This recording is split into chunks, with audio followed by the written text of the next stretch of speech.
letter published 2 days out from the election.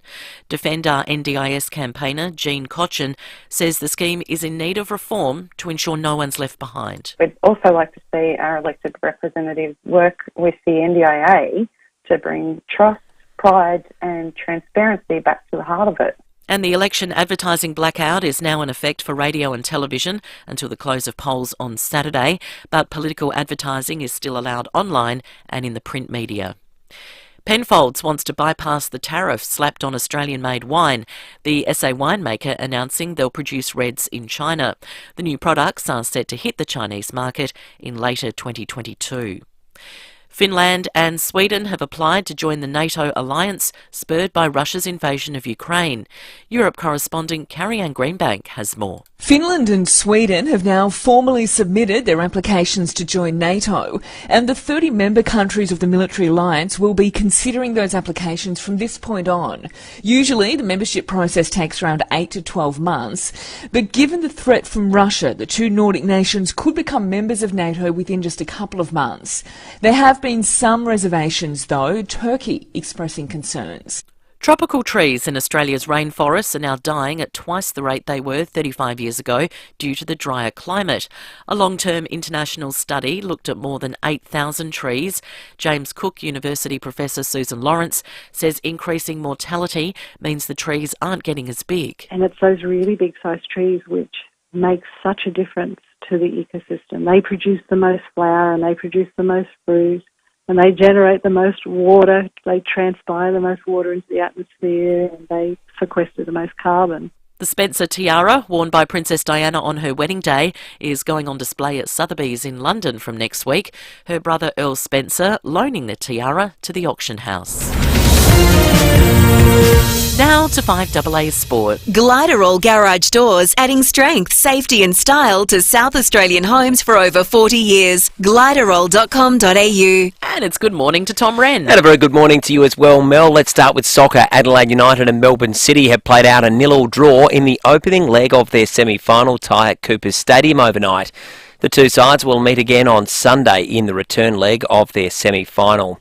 Meantime, in overseas action, Scottish side Rangers have just taken a 1-0 lead in the Europa League final against Eintracht Frankfurt.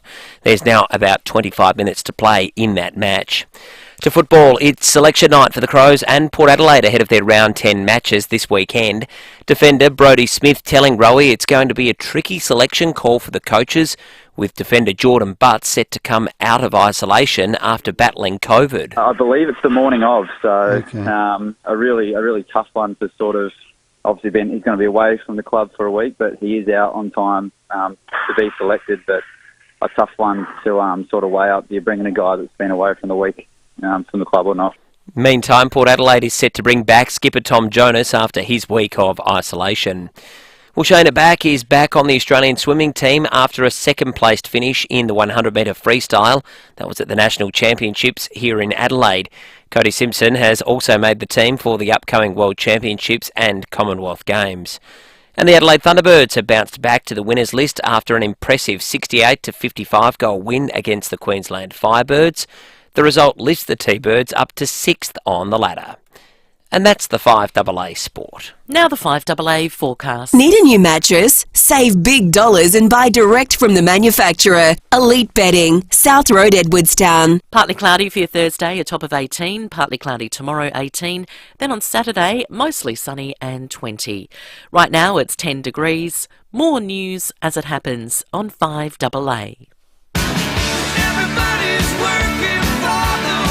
Statewide Super is now Host Plus, an industry super fund for all Australians. That's a plus.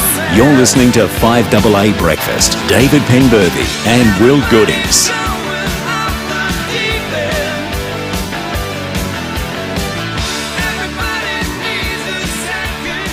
6:06, good morning to you. Welcome to Thursday on FIVEaa Breakfast. We're off to the UK this hour. Vincent McAvaney, our man in London, will join us very, very shortly. Then a little bit later, Matt Abraham will give us his election predictions. He's our final chat with the guru himself before polling day.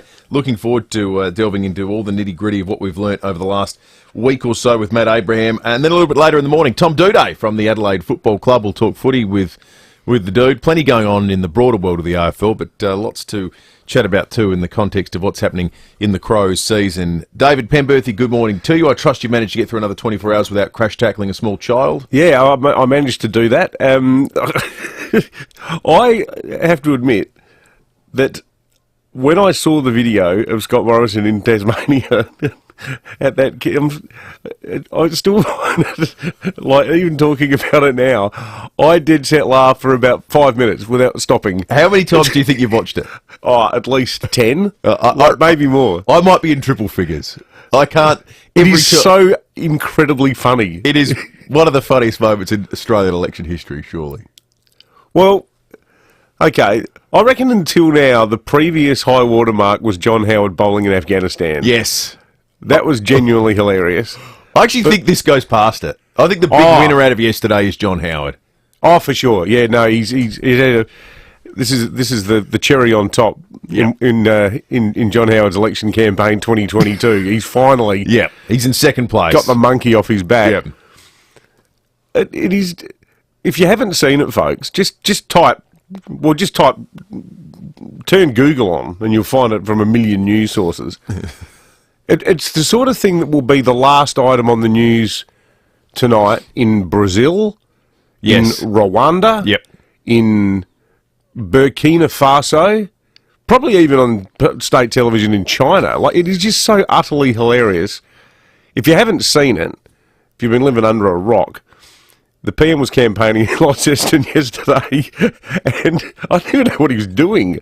I didn't even know what he was doing or why he was doing it, but there was a kid's soccer training, and he went over while the kids were playing, and then thought, I'll have a bit of a kick with the kids, and he's just in the middle of a pack. The boys are dribbling the ball around, and then he turns to move away from one of the lads who's got the ball, and he runs like chest on into this kid, and with his weight, he just lands absolutely flat on top of the boy. Oh, it's brutal. He shirt fronts him. I remember a time when Australian Prime Ministers threatened to shirt front Putin. Now we're shirt fronting small children. 8-year-olds. You can hear the moment. You can hear the crowd react the moment of impact. Hell no.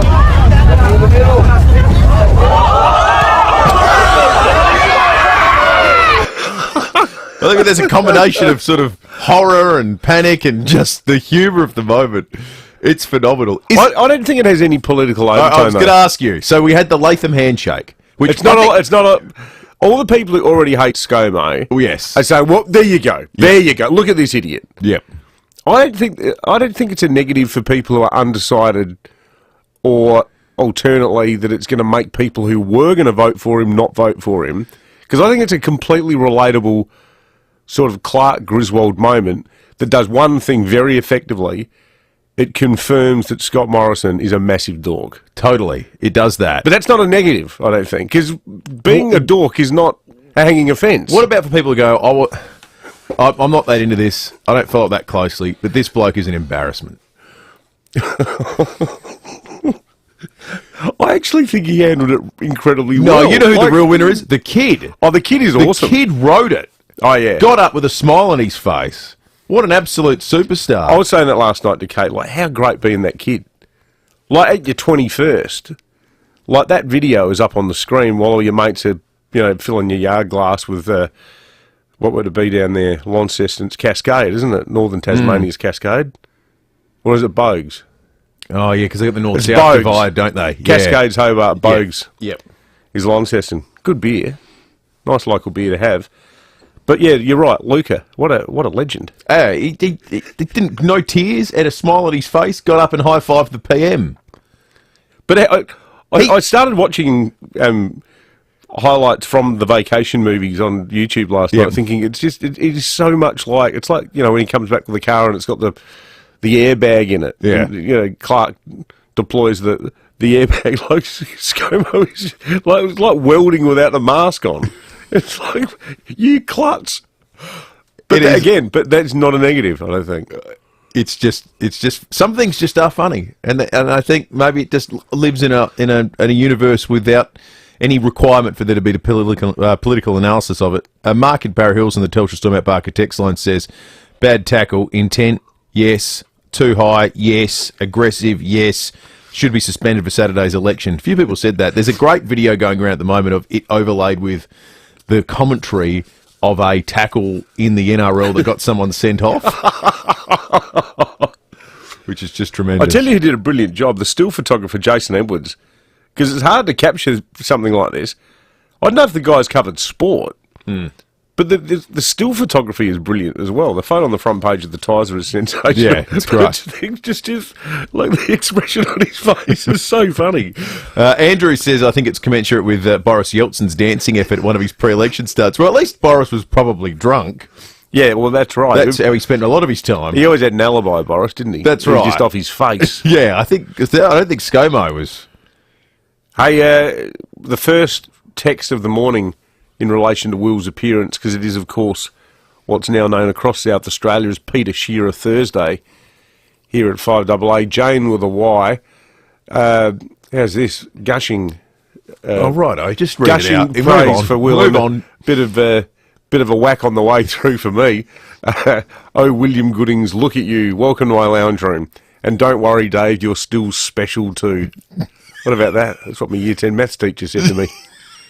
You're special, but you're not special enough to get into special maths. Thanks, Jane with a Y. Thank you, Jane. 13 minutes after 6, 8223 0000 is the number. You can text us as well on the Telstra Storm Out Barker text line.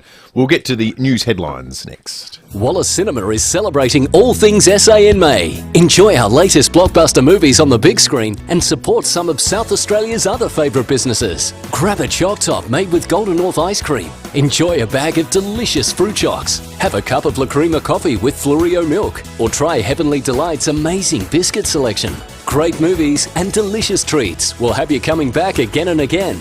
Wallace Cinema, proudly SA owned and supporting SA businesses. wallace.com.au. Have you thought about where your face mask was made? Remember, not all face masks are made the same. So when it comes to protecting yourself and your family, think PPE Tech. 100% Australian owned and made. PPE Tech manufactures P2 face masks that comfortably seal to your face and filter more than 98% of particles. Now is the time to protect all Australians and support Aussie-made products. Order online to receive up to 40% off and free delivery at ppetech.com.au. That's ppetech.com.au. Ladies, this is a serious issue. Are you always looking for the closest bathroom because when you've got to go, you've really got to go? Overactive bladder is a medically diagnosed condition that can make you feel the need to go to the bathroom urgently, as well as cause difficulty holding on until you get there. Caruso's Wee Less is a therapeutic bladder health supplement that helps reduce the urinary incontinence and urgency associated with a medically diagnosed overactive bladder. It also supports bladder health and function, so if you want help to control the urge, try Caruso's Wee Less today. It's made here in Australia. It comes with a money-back guarantee and is available from leading pharmacies and health food stores. Always read the label and follow the directions for use. If symptoms persist, see your healthcare professional. Can you believe it? It's the end of financial year already. Hi, it's Callum here for Edwardstown Mazda. And if you're thinking about a new Mazda, now is the time to jump in. See the team at Edwardstown Mazda today for unbeatable end of financial year deals. LMVD 207428. Where can you get special perks for simply being 50 or over? Sky City, where else? You deserve to be spoilt with free parking and incredible $9.90 meal offers every Thursday and Sunday. Not to mention exclusive happy hours, discounted barista coffees and Friday martinis. Available to bronze and silver Sky City Rewards members 50 or over. Visit skycityadelaide.com.au to find out more. Sky City, where else? T's and C's apply. Enjoy responsibly. 9 News has the experience to break the news. Made in Adelaide for Adelaide. 9 News. Statewide Super is now Host Plus, an industry super fund for all Australians. That's a plus. You're listening to 5AA Breakfast. David Penberthy and Will Goodings.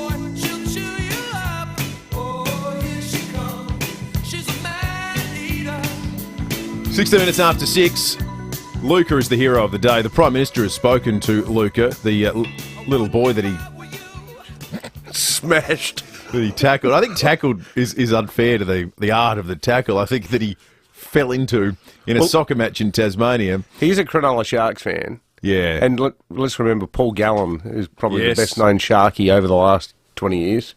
So he's he's learned his trade from one of the best in the business.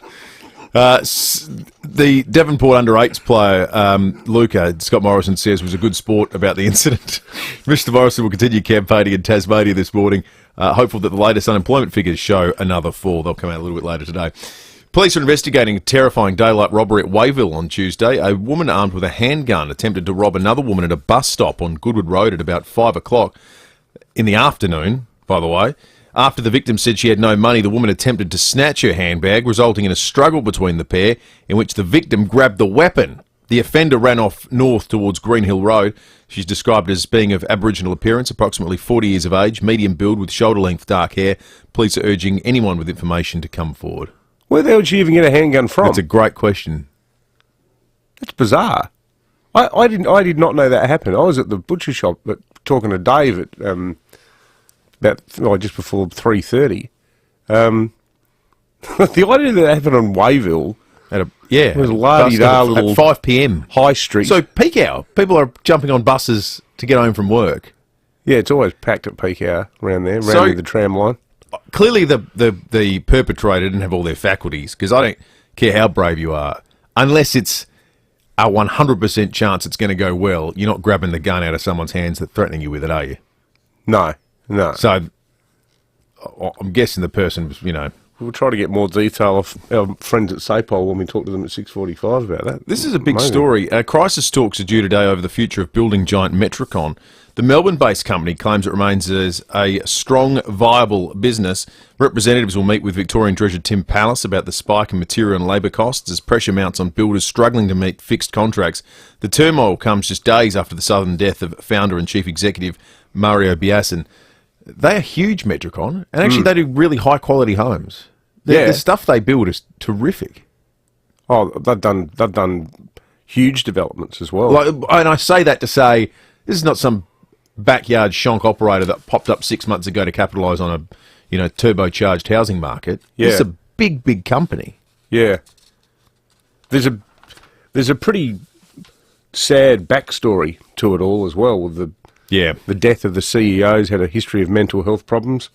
It sounds like the whole thing sort of imploded from the top down. It has that feel to it. The failure rate for big building companies is higher than almost any other industry, it feels like. How often do we talk about building companies that go under? Oh, well, yeah, it's happened a lot. Yeah. It's happened a lot in SA over the last decade. Yep. The rate at which Australia's tropical trees are dying has doubled since the 1980s, raising concerns for the future of our rainforests. A long-term international study has found the main reason is the increasing drying power of the atmosphere.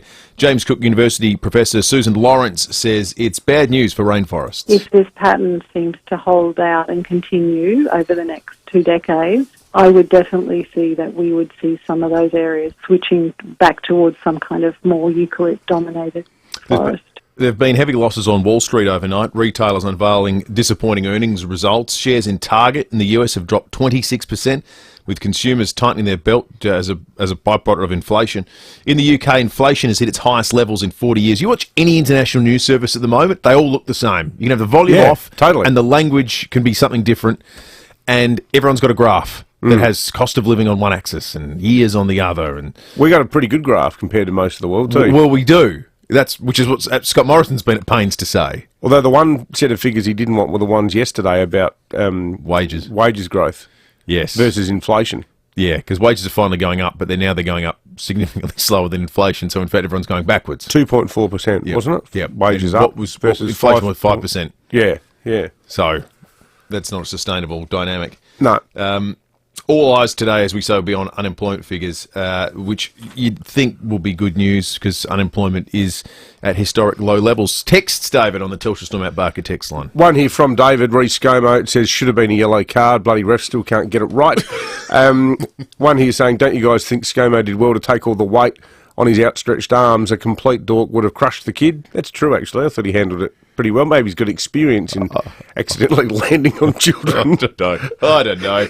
I reckon if you went to his master spinner, they couldn't come up with a better explanation there. In fact, it was a feat. It was a feat of athletic brilliance rather than him stumbling and falling over an 8-year-old child. We should get Tom to assess it. He knows sport. Was that one of the best tackles you've ever seen, Tom? Unbelievable. But you know who I think you've forgotten hero in all of this is? Watch the vision again. There's a kid that gets a left foot finish on straight after it happens, and it goes in. It's a chip. He does not see the ScoMo stuff, which is 2 metres away from him. He goes off and celebrates the goal. It's actually a bloody good finish. He's the forgotten hero in all of right. this. So ScoMo tackles the one kid, the 8-year-old. Another one, about a second later, kicks the ball into the back of the net and goes off celebrating. Like, he's wild about it. Good on him. Imagine if that kid goes on to play for the Socceroos or something or other. What a great story that'd be. Tom Red of the studio, thanks to Gliderol Garage Doors, adding strength, safety and style to South Australian homes for over 40 years. Gliderol.com.au. I saw the different sporting analysts having their fun with it. The soccer people were saying, actually, it started out really well because Morrison was sliding across to help out his left back, and that was what you want out of your central defender. But in fact, he poleaxed him in the process. There wasn't much joy for the Reds on the pitch last night, though. No, there wasn't. 0-0. Look, not a disaster. No, but not what they wanted. I think they needed a win ideally to go through, but they still haven't lost to Melbourne City this season. They look maybe just a little bit tired and jaded after the game. Big a few ask, days it's earlier. a quick turnaround. And so then what happens one. now? Do they play in Melbourne? So now they play in Melbourne. So and it's is it effectively like an away goal system? No, they don't. They just play whoever scores more goals wins. So away goals has just about been abandoned everywhere now. Yeah. It's only happened recently. Yeah. They've done it, and they found the results are more exciting. I'm not sure what the science behind it is, but everyone's done it in the last year, and everyone's become a huge fan of no away goals. I think what happened was, if, for example, you were 2-2 at the end of extra time in the second leg, and then it was into extra time in the return leg, if an away team scored, then the home side would have to score twice in the extra time, and they thought that was unfair. Yeah, okay. I think that was part of the problem. It happened to Juventus, I reckon, recently. But it meant that teams were more likely to try to sit on a lead without scoring again. Like if you're 1-0 up away, you'd go, well, crikey, let's just put everyone behind the ball. And, that would definitely happen a lot. So, not brilliant for them, but like I said, not a total disaster. I'm fascinated. The swimming championships are on here in Adelaide at the moment. Shayna Jack back. That's a name, bit of a blast from the past. Remember, she had that doping scandal about 3 years ago. She was suspended out of the sport for 2 years. She was there last night, 100-metre butterfly or freestyle, I think it was, and she is through to the swimming championship. So, look, people deserve a second chance. She's been through a fair bit. She was pretty emotional last night, so that happened at the swimming championships last night. So a good result for her there, which was good to see. And then the pop star, Cody Simpson. Pretty unusual sort of pairing because you can't sing underwater, can you? No. There can't be. The people have done great things after being sports people and being business and entrepreneurs. Are there many entertainment crossovers like that? Like performing artists that have been, certainly very few would have done it artist first, then sports person. Aaron, who are we talking about? Another swimmer. So pop star Cody Simpson in the pool won his event last night. Never heard of him. Yeah, well, no, he probably become more famous as a swimmer than he might have been as an up. What, did he release a single or something? He dated Miley Cyrus. There you go. At least he's across it. Now dating Emma McKeon, the swimmer. Okay. I didn't know any of those things. At least he's just talking in my ear. The voice of God just coming through your headphones. Exactly. But yeah, and then selection night, of course, tonight, and a bit of a call to make for the Crows because Jordan Butts comes out of isolation on Saturday. So do you bring in a guy who hasn't been able to do anything or go anywhere for 7 days? I'm sure he would have been doing stuff at home. Yeah. Tom Jonas only comes out, I think, tomorrow. So some selection dilemmas for the I'd coaches. pick Butts. If he can run around and he's demonstrated that he doesn't have, long COVID or any of that kind of stuff, you pick him because of the role he plays. Probably plays on the King. side. Yeah. But, I reckon Butts at 60%, without no disrespect to anyone else in that back line, is your best option. Yeah. Although I thought Murray did well last week, but you're right. I think Butts is clearly the quality. best defender. Yeah, that's right. And fullback, you've got a pretty defined role. I suppose you could miss a week and be able to get on, and it's not like he's. It's a big game against the Saints, isn't it, Rennie? They need a response. I mean, we've spoken about it. They need to. They just look like they're not having fun at the moment, too, don't they? Yeah, the first half was great last week. Just other than that, for last couple of minutes in the second quarter, and then they've just fell away in that third quarter. And I guess you do get this with rebuilds. You get that inconsistency even within games, but you want to start to see some tangible reward. So that they need to They need to show a bit on Saturday night. Absolutely. Now, The Rock. Someone suggested The Rock, Dwayne The Rock Johnson, sports person. Oh, yes. Now an award-winning actor. So he's made the transition between the two unlikely jobs. And one of the highest paid actors in the world as well. Absolutely. So sports person, his capacity is what? Professional wrestler? I reckon that's performance art as well. What about Kareem Abdul-Jabbar? One of the stars of... Kareem Abdul-Jabbar, yeah. Yep. From Flying High. Leading scorer in the history of the NBA. Yeah, that's right. Yeah, that's not bad. I don't know if you could class it as this, but Imran Khan, cricketer to politician. I mean, he led the country. Cricketer to complete half-wit. Yeah. He did just a shocker, isn't he? Yes. Remember when people originally got the position, everyone thought, what was his platform? Oh. Wasn't he linked romantically, to use a euphemism, to Princess Diana? Is that at one point? Yeah. Or was it just tabloid scuttlebutt? He was a real poster boy, wasn't he? He's a good-looking bloke. Yeah. I can never tell if men are handsome or not, but occasionally one comes along and we go, nah, look, give that. He's Imran Khan had my mother watching cricket. So my mum used to talk about him too. Yeah. I think that's the draw power of the good looks. Okay. Maybe I should grow my hair long and get a big white skirt and wear it into work. It's like, particularly on Peter Shearer days, whenever. And like we've got another text here from Lynn on Facebook saying, "Hey, Will, where would you like to go for lunch? It's my shout." You're looking good as usual. Oh, I reckon with my swarthiness though, I could become a bit of a professional Imran Khan impersonator, couldn't I? Okay. What do you reckon? Yep. Get on, you ready? Gliderol Garage Doors do Platinum and Native Series sectional doors are here. Gliderol.com.au. At Specsavers, we're all about seeing. In fact, we often like to see into the future. Seriously. Our experienced optometrists use advanced OCT 3D eye scanners that can help detect future eye problems, often before they get too serious. Yep, our modern tech is a sight for sore eyes, especially for more than 3 million Australians we care for each year. At Specsavers, our only focus is yours, so book an eye test with a free OCT scan today. Should have gone to Specsavers. There are some things in SA that are better off together, like the Popeye and the Torrens, Fritz and Sauce, the Mall's Balls. But if you're after the perfect pair, you can't go past your seniors card paired with a National Pharmacies membership. Your seniors card entitles you to an exclusive National Pharmacies membership offer, and you'll benefit with up to 70% off prescription medication, 20% off prescription glasses and sunnies, and much more.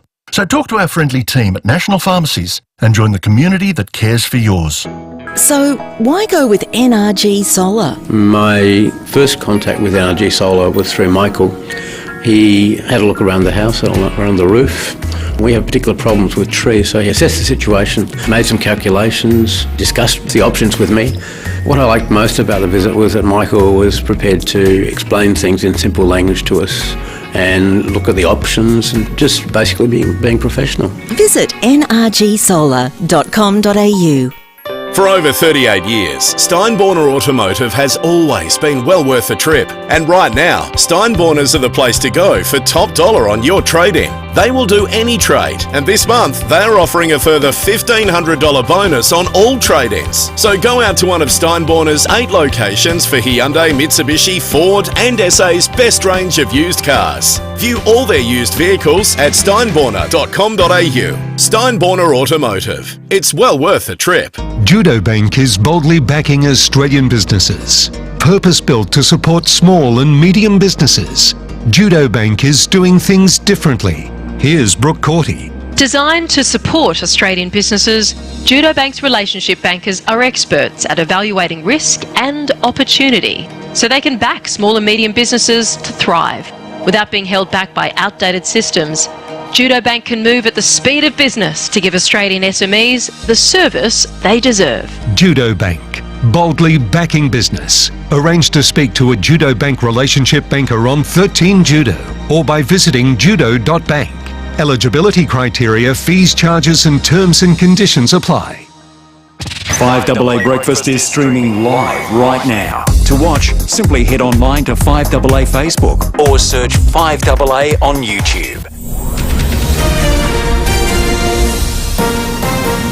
This is Adelaide's 5AA. Partly cloudy and 18 today with the 6:30 news. I'm Mel Usher. Hydrotherapy at Physio Extra Marion has individual sessions and classes claimable on private health and NDIS. Footage of the Prime Minister accidentally tackling a kid during soccer training in Tasmania has gone viral. Scott Morrison ended up on the turf with Luca, but says he's since spoken to the kid and he's fine. The PM will continue campaigning in Tasmania this morning, while Anthony Albanese will attempt to sway undecided voters in key seats across 5 states as Saturday looms. Michael Packey is on the road with the Labor leader. Anthony Albanese will start his sweep of 20 marginal Liberal and Labor seats in parts of Sydney before moving across to Brisbane. By Friday, he'll also travel to South Australia, Victoria and Tasmania. The so-called final sprint comes as latest opinion polls show support for Labor is dropping and the Morrison government regaining ground. Mr Albanese will be back in his Sydney seat of Grayndler to vote on Saturday morning. The Labor leader says he'll have an ambitious 100-day plan if he's successful on election night. The Bureau says the latest upgrade to its app is about helping communities better prepare for severe weather events. They've introduced push notifications. The notifications will cover 6 types of weather warnings: tropical cyclone, fire weather, flood, tsunami, severe thunderstorms and severe weather. A Russian tank commander has pleaded guilty to war crimes in Ukraine. Europe correspondent Carrie-Anne Greenbank has more. A 21-year-old Russian soldier has pleaded guilty to the murder of an unarmed civilian in Ukraine's first war crimes trial. A Kyiv district court hearing claims the soldier fired on a 62-year-old man a few days after the invasion began, after being ordered by another soldier to kill the civilian. If convicted, the Russian soldier could face life in prison. This case holds significant symbolic value, with the Ukrainian government saying it's now identified more than 10,000 possible war crimes. The UN Secretary-General says the world urgently needs to switch from fossil fuels to renewable energy. The World Meteorological Organization has revealed greenhouse gas concentrations, sea levels and ocean heat are all at unprecedented levels. Antonio Guterres says humanity can no longer put off tackling the problem. The only sustainable future is a renewable one. We must end fossil fuel pollution and accelerate the renewable energy transition before we incinerate our only home. Time is running out. South Aussies are being encouraged to have a cuppa today to celebrate the 29th anniversary of Australia's biggest morning tea. The Cancer Council hopes to raise almost $12 million nationally to help those impacted by cancer.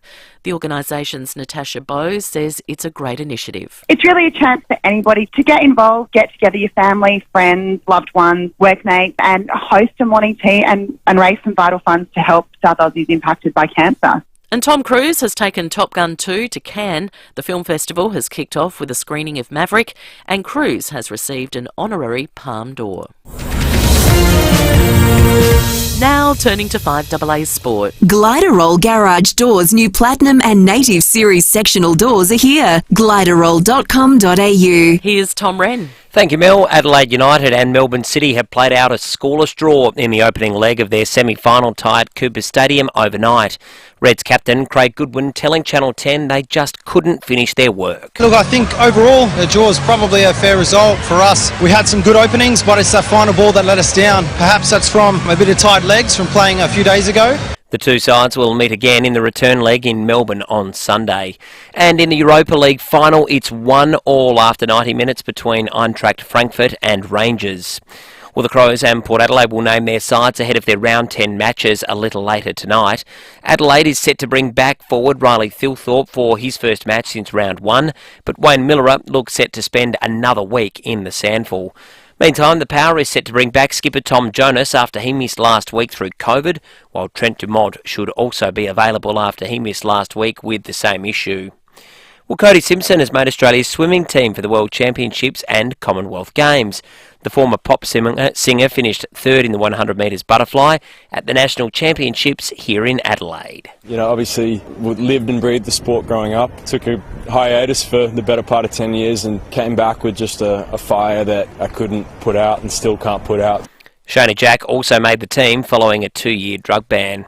And the Western Conference NBA Finals begin today. Golden State will take on Dallas. Yesterday, the Miami Heat beat Boston in Game 1 of the Eastern Conference Finals. And that's the 5AA Sport. Now the 5AA forecast. Need a new mattress? Save big dollars and buy direct from the manufacturer. Elite Bedding, South Road, Edwardstown. Heading for a top of 18 today and partly cloudy, the same tomorrow, then mostly sunny on Saturday and 20. Right now it's 8 degrees. More news as it happens on 5AA. Statewide Super is now Host Plus, an industry super fund for all Australians. That's a plus. You're listening to 5AA Breakfast. David Penberthy and Will Goodings.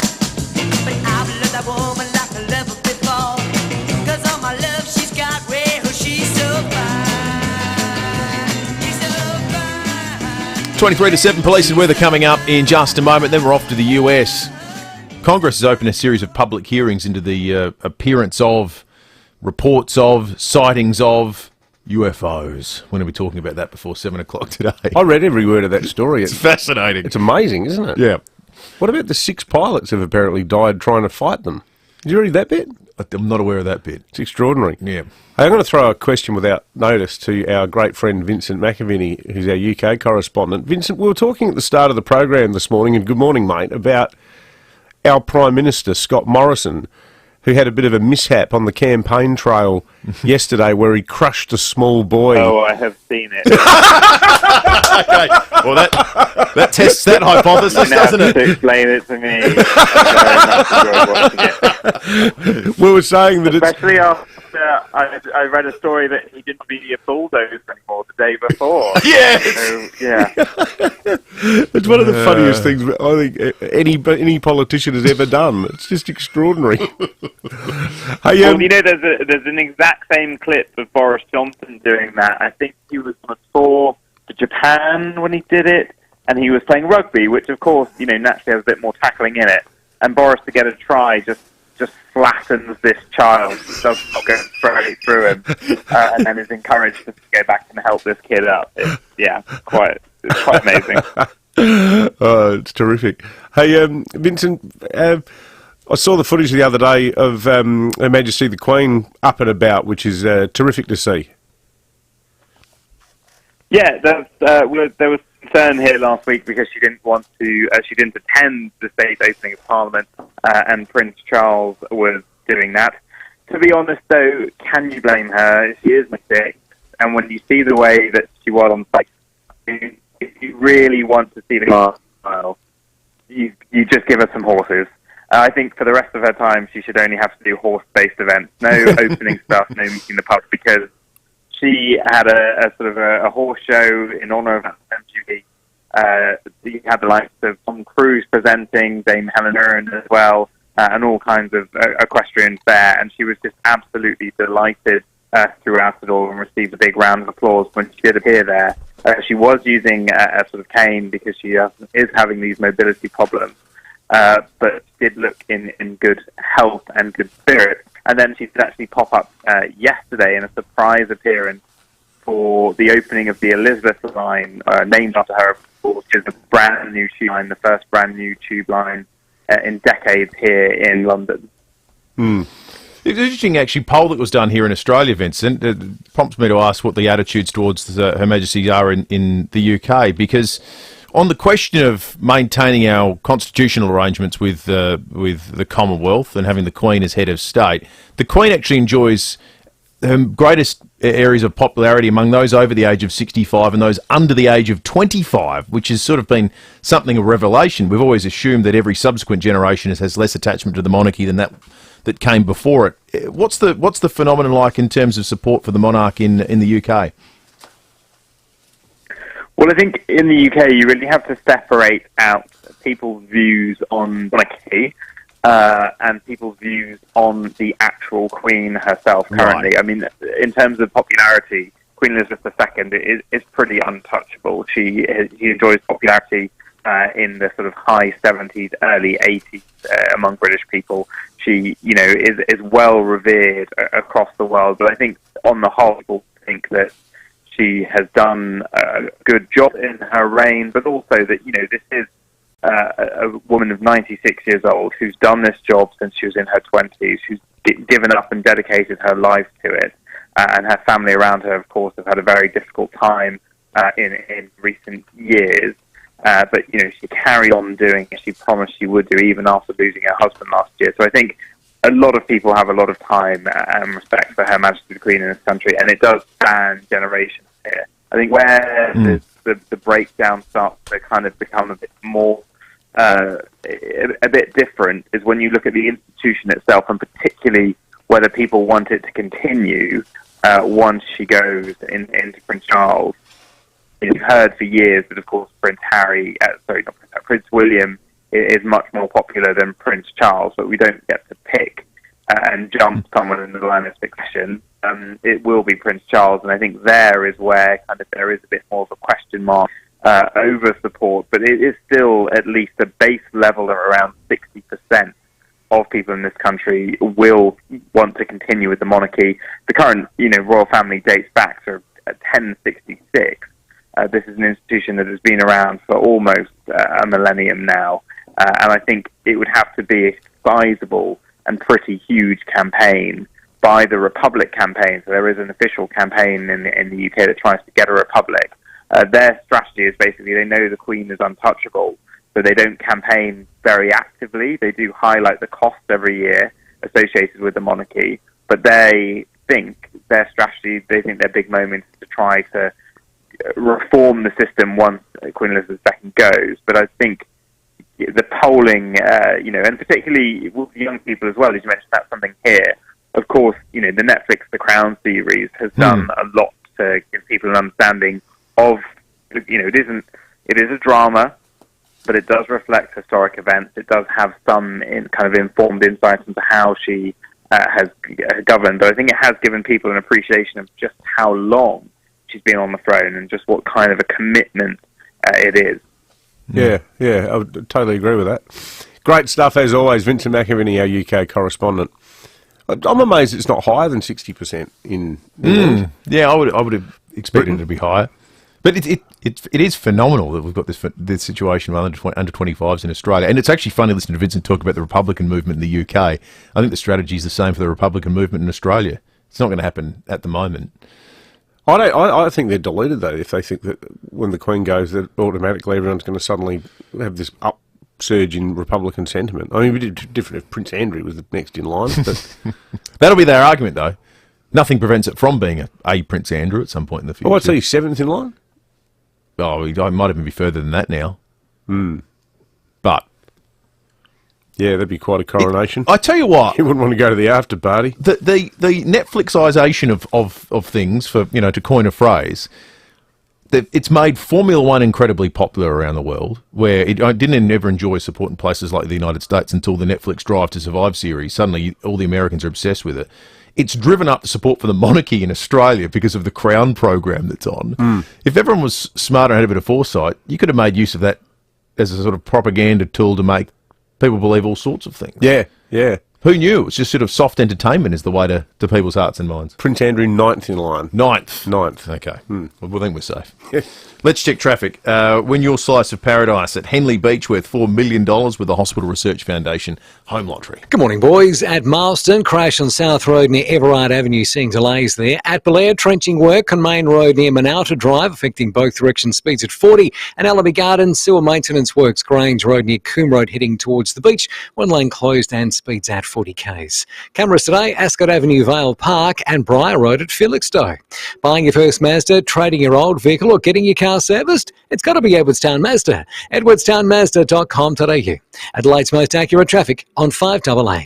With your generosity, the Salvos can help women and children find a way out of violence and a way back into a safe and stable life. Donate to the Red Shield Appeal at salvationarmy.org.au and help us leave no one in need. Hello, I'm Susie Ellman, broadcaster and a Connect Hearing client and ambassador, and I'm asking the team what they think makes Connect Hearing so special. We listen to our clients and take the time to help you understand your hearing loss, so you get what you need, exactly tailored to your lifestyle. That's gold, and that's why Connect Hearing's been awarded gold from FIVEaa for consistent high-quality service. For gold service audiology, book your free consult at connecthearing.com.au.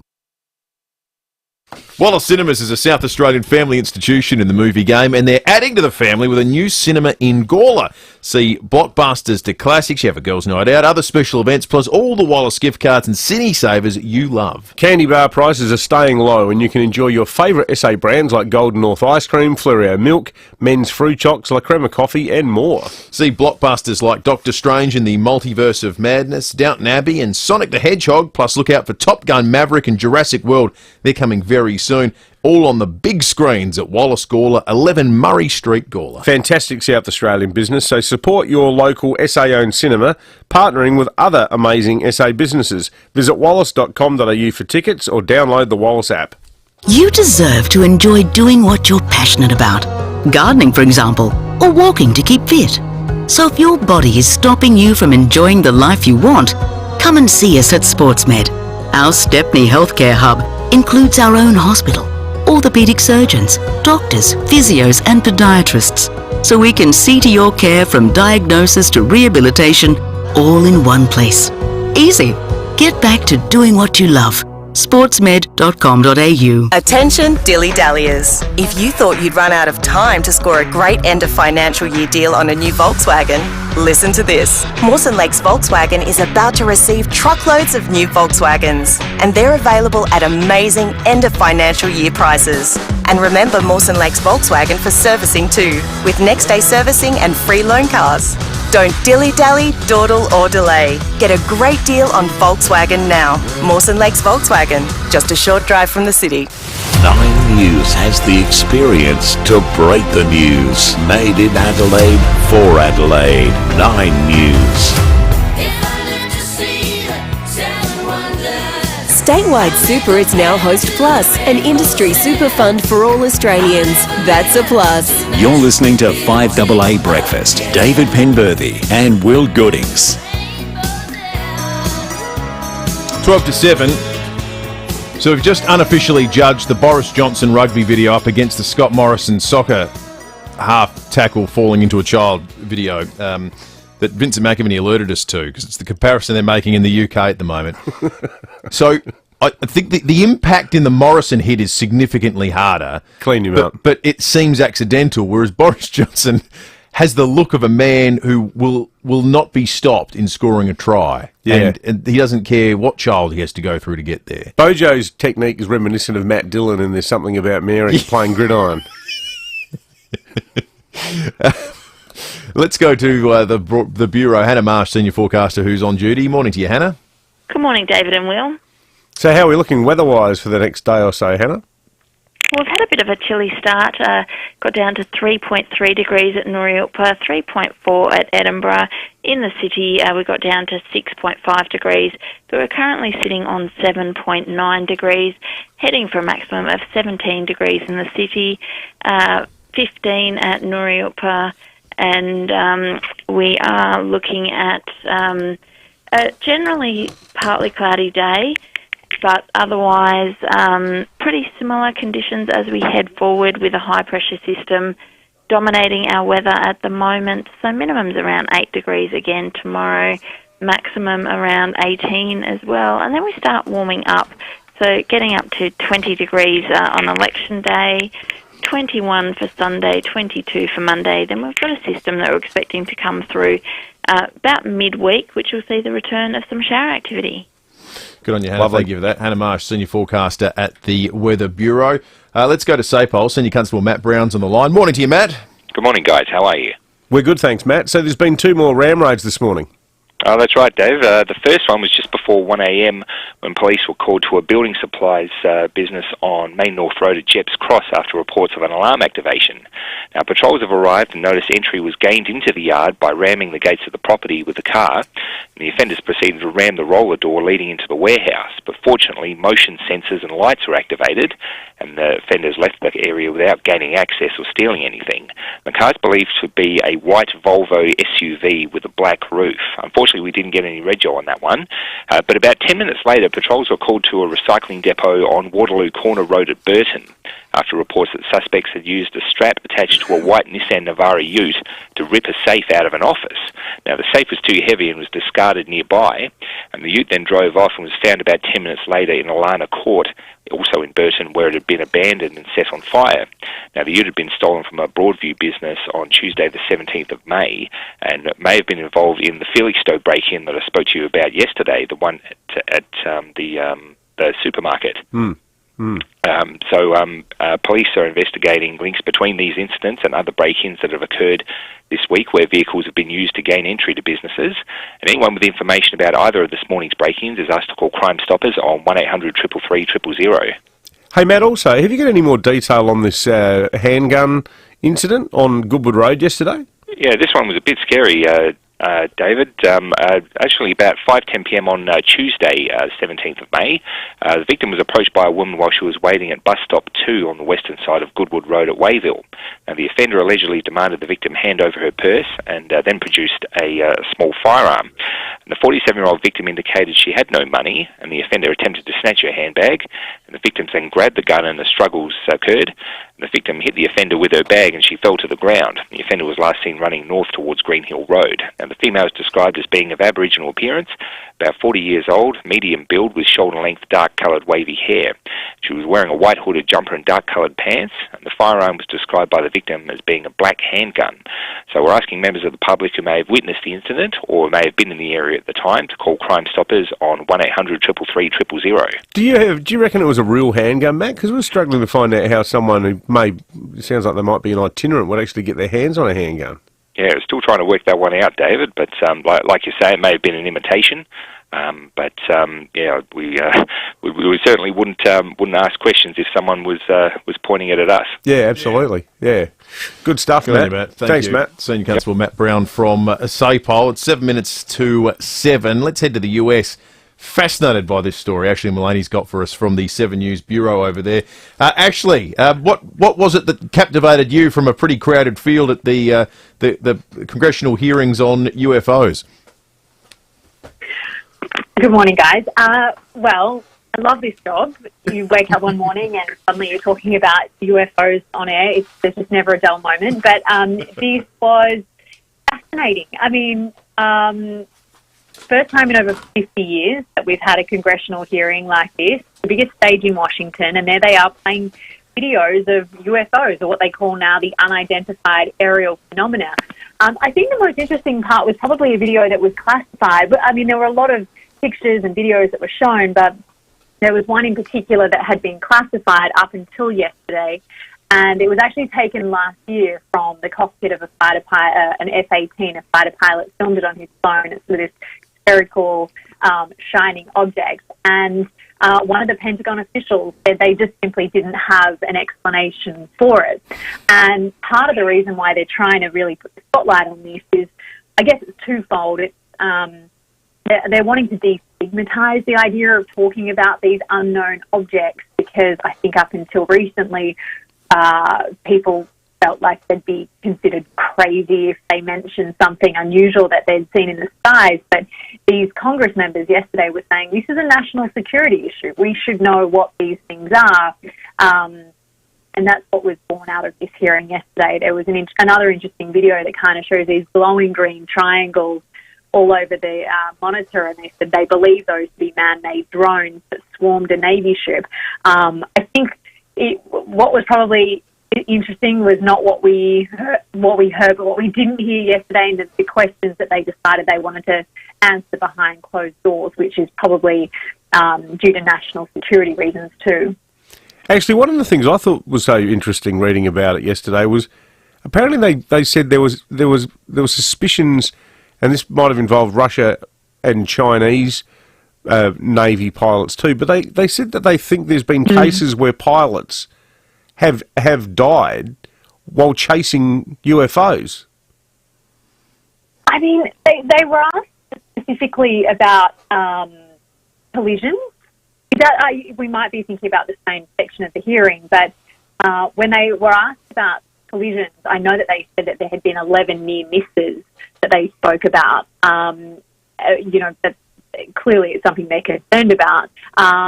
I'll have to do some more digging onto a pilot chasing it. I don't know that they would have been on duty or off duty, but they did say that they want to speak to, the next hearings. They actually want to speak to pilots that are witnessing, seen things in the cockpit. They want to hear firsthand, because there were a lot of these congress members that were sceptical about the evidence yesterday and felt like there was still a bit of a cover-up going on. I mean, one of them said that he had classified information from another briefing, that they had recovered material from a wreckage site. But it's very blurry at the moment, and still a lot to be answered. But they kind of broke it down into a few different, I guess, categories of what these items could be: the airborne clutter, atmospheric phenomenon, or they said US industry, developmental programs, so things that are so secret squirrel that they just don't want to tell their own pilots about, potentially.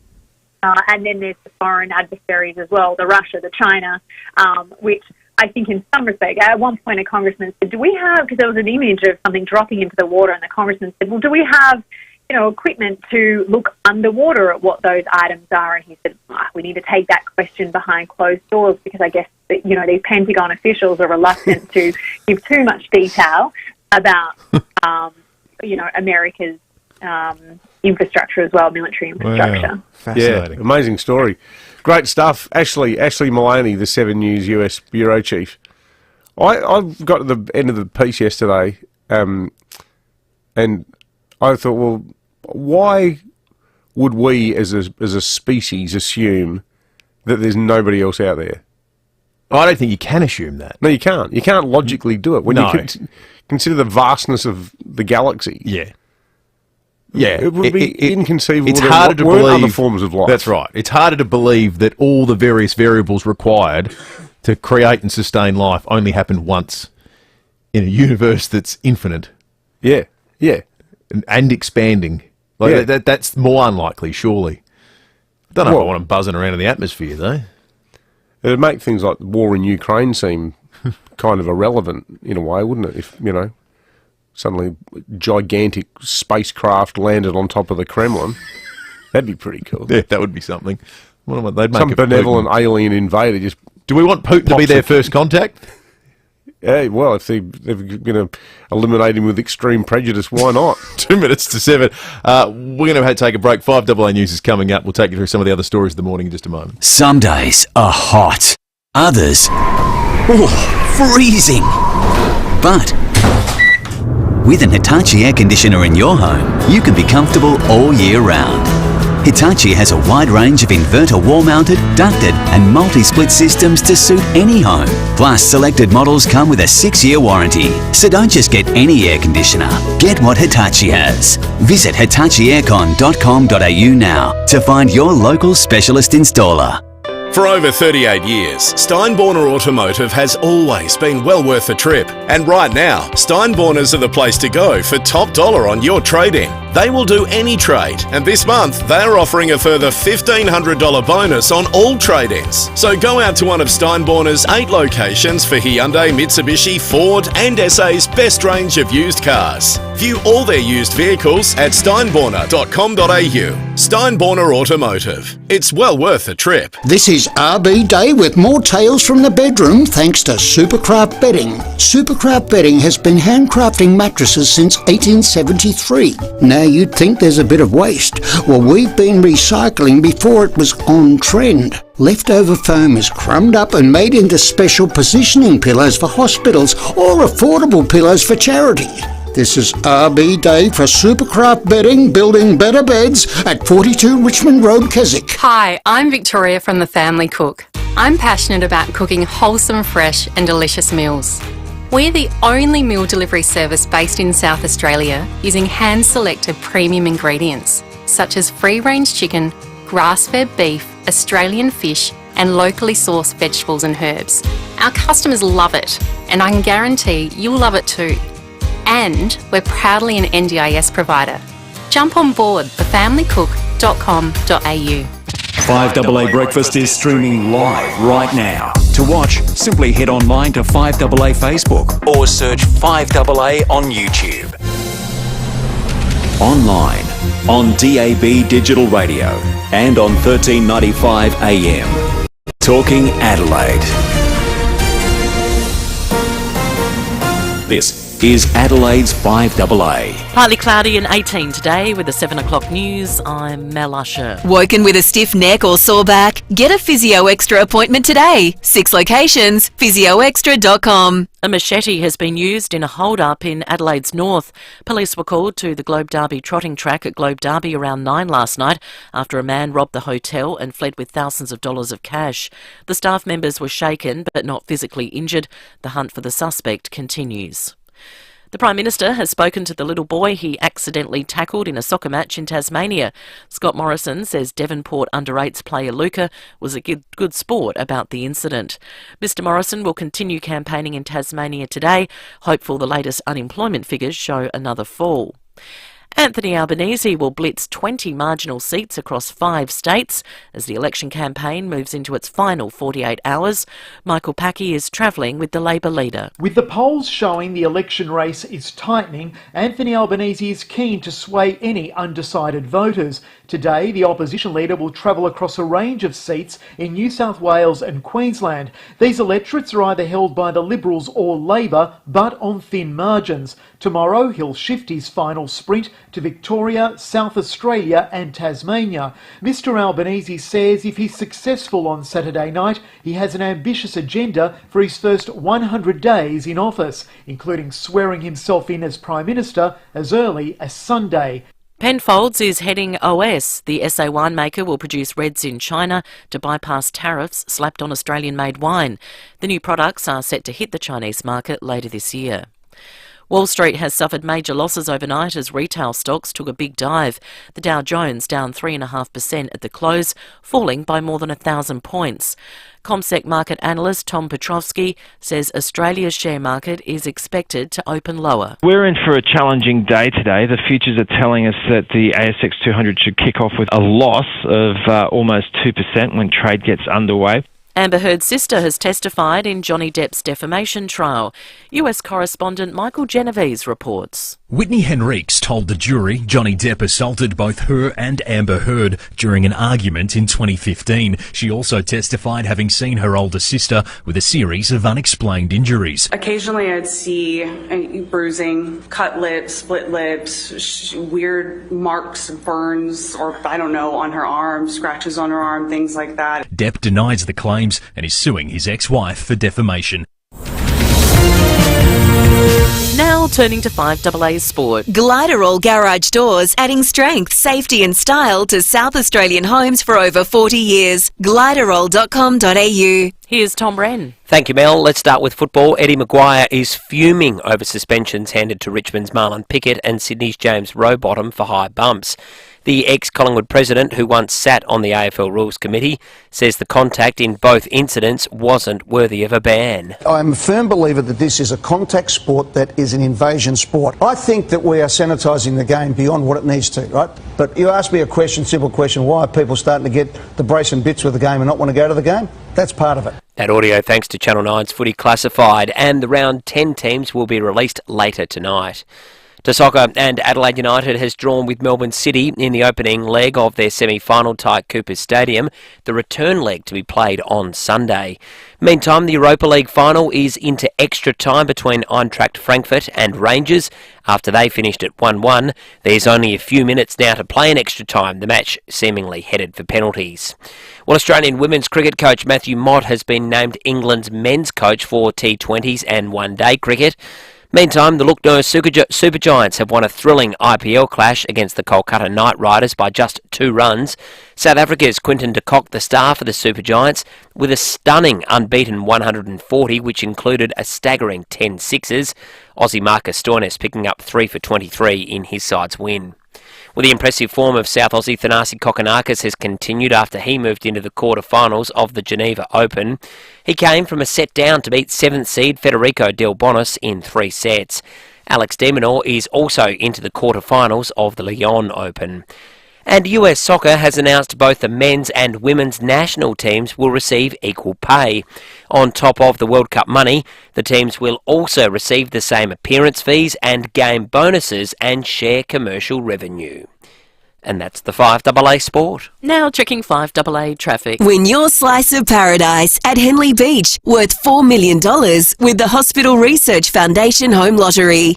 At Marston, crash on South Road near Everard Avenue, seeing delays there. At Blair, trenching work, Main Road near Manouta Drive, affecting both directions, speeds at 40. And Allenby Gardens, sewer maintenance works, Grange Road near Coombe Road, heading towards the beach. Got a lane closed and speeds are reduced. Look out for cameras today, Ascot Avenue, Vale Park and Briar Road at Felixstowe.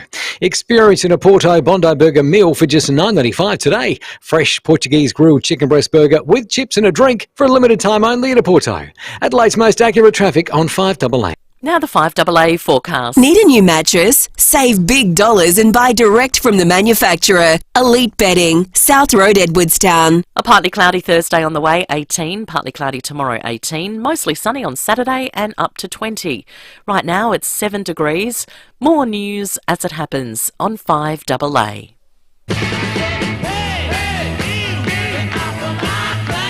Statewide Super is now Host Plus, an industry super fund for all Australians. That's a plus. You're listening to 5AA Breakfast. David Penberthy and Will Goodings.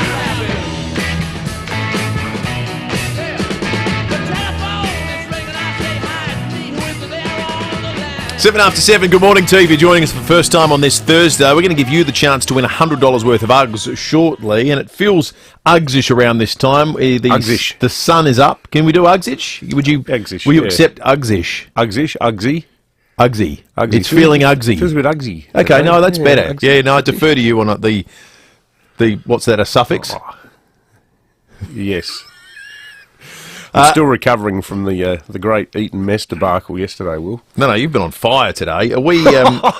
Not as on fire as you. I tell you what, in all seriousness, half the messages we're getting about Will's clobber, I can't even read them out. I'm not making this up. Well, they're just right. Some of them are MA 15 plus. More Michelle on the Facebook live stream. I'll only read the first half. It says I dreamt about Will last night. What is going on? I think the rest was pretty G-rated. Oh, I don't think so. But big thanks to Peter Shearer Menswear for sponsoring both my ongoing ridicule from David and indeed the 5AA Facebook live stream. Rosie on Facebook. I've always loved a man in a suit with a wink emoji. Well, that's about Peter Shearer, isn't it? It's about the work they do. $99 X hire suit clearance is on now, exclusive to the Gawler store. They're basically giving them away.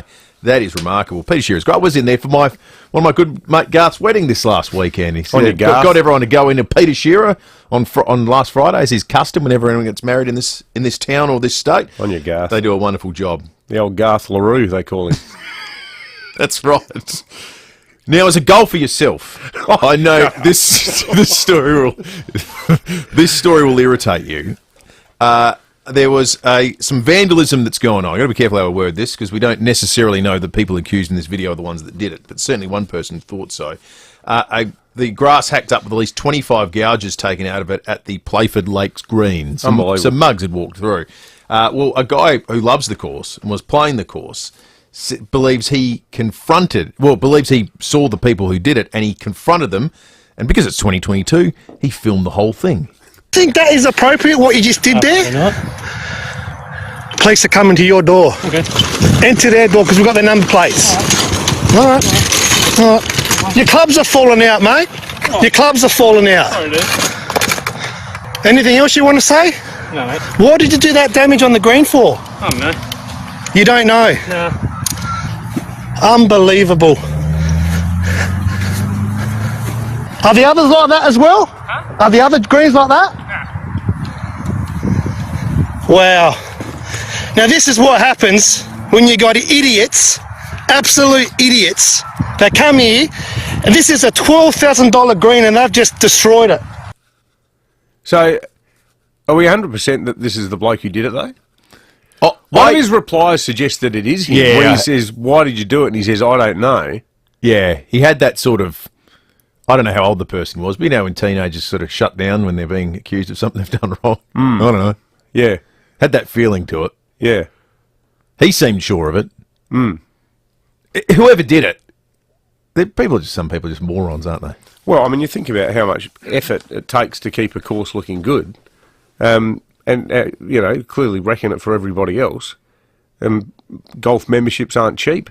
People, pour a lot of their hard-earned into the game, and I mean, if it is the bloke, and certainly police have got plenty to work with. Now that he's been identified as the very least a suspect, it's worth checking back in with SAPOL to find out what comes of it. I know nothing about golf beyond watching it occasionally on TV. A green costs $12,000. Yeah, I didn't know to that. maintain. Is that right? Do we have any golf enthusiasts or people that know their lawn that can tell us? $12,000. That kicks it into a sphere of a high level. Vandalism offence. For sure.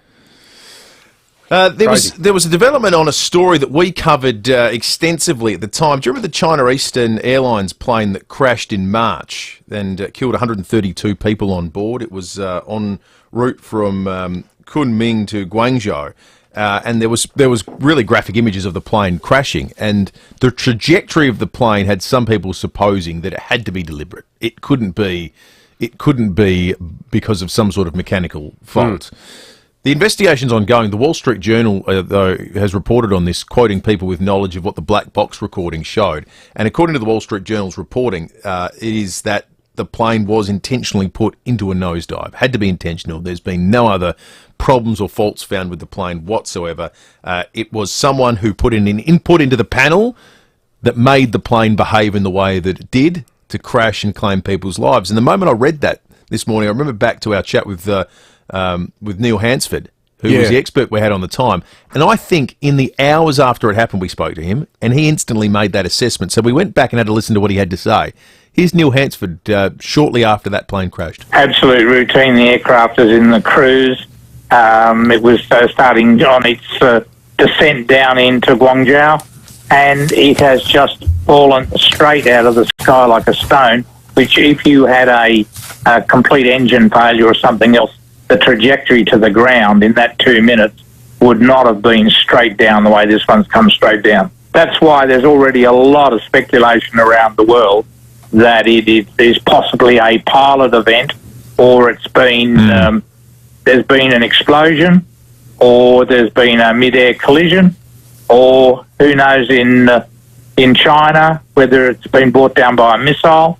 But I doubt that we will ever find the truth because it's China. But secondly, if we were to find it, I will think the aircraft will not be the cause of this incident. Well, Neil's turned out to be absolutely spot on. If the Wall Street Journal's reporting is accurate, and it seems to be, Chinese authorities have been loath to comment officially on what they've learnt to this point in time. I don't know why you'd want to conceal a truth like that. No. I mean, both. Well, didn't it prompt a worldwide review of all of those planes? Absolutely, we've got it those did. planes in Australia. Absolutely, it did. Yeah. It's the bulk of our. So, what, do they think the pilot did it deliberately? The pilot or someone, or the pilot was overpowered. Yeah, that's someone. Right. Someone put in the input deliberately. There's nothing here that's gone wrong. So that's a development in that story overnight. And we wanted to play just this little bit of audio because this demonstrates the difficulty in getting credible news sometimes online in this modern world. Joe Rogan hosts the most popular podcast on the planet. The most popular podcast on the planet. And so a lot of Australians were listening, I think, with a degree of surprise when he said this in the last couple of days. I want to find out what this is, but I read something briefly and I didn't get into the article. But they were saying that they were trying to pass a bill that would outlaw you growing your own food in Australia. Oh, my God. Did you read that? No. It was a part of Australia. I think it was New South Wales. Now, they go and have this conversation about the Australian government being full of creeps and that this country's backward and stuffed and, you know... Well, there was a hashtag term for a while, Australia has fallen. Yeah, it was all part of that. And if you look at the reporting on this, I did some Googling around, there are articles on some pretty fringy news sites saying there is this ban on growing food in Australia. Well, in the midst of the conversation, Joe Rogan thought, maybe I'll do some more research as we speak. Yeah, I can't find it either. Oh, damn it. It better not be fake. It might be fake. But even if it's fake, right? Like, the fake is usually the warning. Okay. Now, that is the most popular podcast on planet Earth. Yeah. See, the thing is, the people who believe that that's true would hear us talking like we are now and be even more emboldened in their conviction that it's true. Because we've been told what to say. Yeah, well, because I'm a bit unusual, last night I watched almost all... Did you know this? Last night, for a whole hour, for an entire hour, and some of our listeners will have seen this too, the United Australia Party bought 1 hour of Channel 10. From 9:30 until 10:30 last night. That would have cost them hundreds of dollars. It would. I reckon.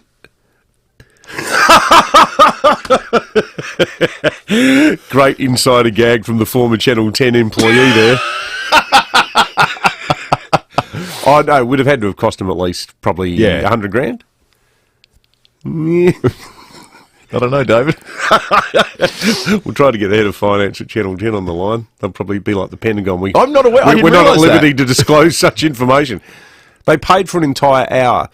Most of it was sort of, Palmer stuff about interest rates and save your homes and all of that. But the thing was, when Craig Kelly was giving his speech, you know what he got the biggest cheers for? When he started talking about how after the election there is a secret plan that neither the Labor or Liberal parties are telling you about, where they are going to lock down the country again, whether you like it or not, and regardless of whether there's coronavirus or not, and then they are going to use facial recognition software to monitor everyone's behaviour. Oh.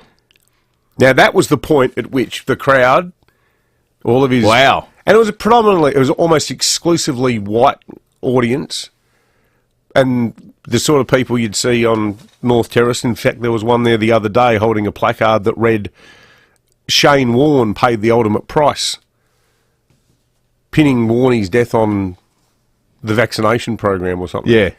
And the crowd was going berserk at that point. And this is where the UAP is, to the Joe Rogan stuff. It just scooped up all of these people who, they're like bowerbirds. They just pick their little bits of information off what their friends send them on Facebook, and no, I wouldn't believe that. Yeah, you're not hearing the full story. Yeah, you're not hearing the full story. Helen's called in on 8223 Morning to you, Helen. Oh, good morning, boys. Will. Yes? I'm 75 today. I thought you and I could go to the Mayfair tonight. You and your lovely suit. Hey, Helen, happy birthday. Happy birthday to you, Helen. I think your loved one should get you something much nicer than that. Helen, I've got to say, you've called it a really opportune time, because Will mentioned to me earlier during the ad break he's got nothing on tonight. Hold on a minute. I've got to get on to a serious note. David, yes, Helen? Stop talking about ScoMo. You're making him votable, if that's such a word. Am I humanising him, Helen? Yeah, I don't like it. What should I call him? Just Mr. Morrison? Morrison? Yeah, well, he can't be tackling young people. He's too big. Yeah, I'll tell you, a lot of dead weight there, wasn't there? Yeah, that's right. Yeah, it certainly was. Well, God, he'll be sore today. You leave your mobile with Lucy, Helen, and we'll be in touch with you about dinner arrangements. You have an the old lovely. Mayfair. You have an excellent birthday, Helen. Thank you very much. Happy birthday, Helen. Happy birthday to you. You setting this up? Is this your work, Penberthy? Nothing to do with me. 90 minutes after 7. Even the blokes are texting in. Guy in Highgate, looking smoking hot, Will. All right. But then he says, but this hero mail is not for turning. Sure, I'm flattered, maybe even a little curious. Time to check traffic. When your slice of paradise at Henley Beach worth $4 million with Hospital Research Foundation. Oh, Helen. Oh, true. Would you like to... Oh, no, I'm even pushing the wrong buttons. Thanks, Will. At Marston, crash on South Road near Everard Avenue. Seeing delays there at the moment. At Belair, trenching work, main road near Manouta Drive, affecting both directions, speeds at 40. And Beulah Park, power line works on McGill Road near Melrose Avenue. That's as you're heading inbound and one lane closed. Cameras today, Ladywood Road at Modbury Heights and OG Road at Marden. Bob Jane T-Marts look after you. Buy 3, get 1 free, plus instant cash back on top tyre brands. Call or order online today. T's and C's apply. Adelaide's most accurate traffic on 5AA. Would you like to bank $500,000? You could do just that if you get your tickets early in the Hospital Research Foundation Home Lottery. 2 early birds will each take away $500,000 in cash. There's no better reason to get in early. Your tickets also stay in the draw for the $4 million grand prize at Henley Beach. Join the fight and buy your tickets at homelottery.com.au. Licence M141166. Mini Jumbuck, Australia's favourite wool bedding product. Now located in McLaren Vale, Mini Jumbuck has a great range of quality Australian-made wool bedding products to suit all sleepers and all climates. You'll love their extensive range of Australian-made quilts, mattress toppers and pillows too. And remember, Mini Jumbuck McLaren Vale also stock a huge range of genuine sheepskin Ugg boots and quality merino wool clothing. For Australia's favourite wool products, call into Mini Jumbuck McLaren Vale, open 7 days. G'day, Jared here. Let me tell you, nothing is going to stop the team at Wavell Mitsubishi from giving you incredible end of financial year deals. Yes, the new showroom on Goodwood Road is going through an amazing rebuild, but there's no way that's getting between you and a new Mitsubishi. So, enter via Goodwood Road and choose from the entire range on offer today. It's game on for end of financial year deals at Wavell Mitsubishi, opposite the showground, driven by Australian Motors, LVD 80. 5AA's Tech Talk with your host, Adelaide tech guy Richard Pascoe, thanks to Harvey Norman Computers. Tax time is around the corner, so now's the time to upgrade your home office with a laptop that's packed with features. HP have taken a fresh approach to the new i7 laptop. This 15.6-inch i7 comes preloaded with Windows 11 and an ecosystem of rich software designed to create the ideal place for you to think, express and create. The visuals are crystal clear with its 2 million pixel Full HD screen. The 256 gig memory is SSD, which means it boots up quickly and runs quietly. The long life battery will easily give you a full day's charge. And best yet, it comes with a $200 Harvey Norman gift voucher. Take the HP 15 i7 home for tax time, just $998. Check out this great offer at 5AA.com.au, thanks to Harvey Norman Computers. 9 News has the experience to break the news. Made in Adelaide for Adelaide. 9 News. Statewide Super is now Host Plus, an industry super fund for all Australians. That's a plus. You're listening to 5AA Breakfast. David Penberthy and Will Goodings. 23 minutes after 7. We've got a $100 Uggs to You voucher to give away. Love the great people at Uggs to You. Feels like Uggs weather out there at the moment. We'll get you an update on the weather in about 15 minutes' time. Now, the Uggs to You voucher will be awarded to someone who could come up with something creative, an answer to the question of what's something every Australian knows how to do. Because I've got a theory that every Australian knows how to cook a sausage to the point that it's not going to kill anyone. Right? Yeah. Now, they might not be able to do it well, but every Australian knows how to cook a sausage and put it between a slice of bread. You come out with that knowledge. There are 2-year-olds that could do that. Yeah. Now, I raise that because it's news to the excellent people of the Food Safety Information Council who have put out some advice about Election Day barbecues. Oh, dearie me. This is one of the Cotton Wool Brigade telling us how to avoid botulism. Yep, that's right.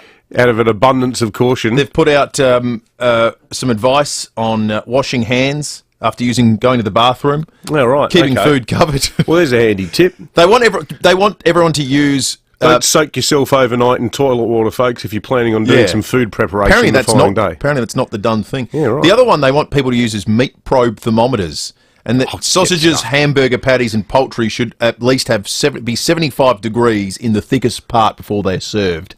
This is unnecessary. Meat thermometers are unnecessary, and they discourage... They get in the way of your emotional relationship with the piece of meat that you're cooking. Yes. Should be like Ty Webb putting in Caddyshack. It's like, see the meat, be the meat. You don't stick a thermometer... You don't stick anything into a sausage either, because all the good stuff comes oozing out. Exactly. So, 8223 my theory is that every Australian knows how to do this already. What is something else that every Australian knows how to do?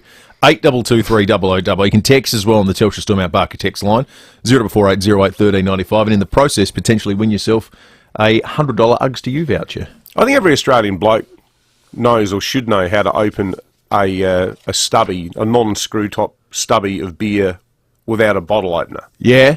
You can use a house brick. Yeah, just the edge of anything. Yeah, your eyelid.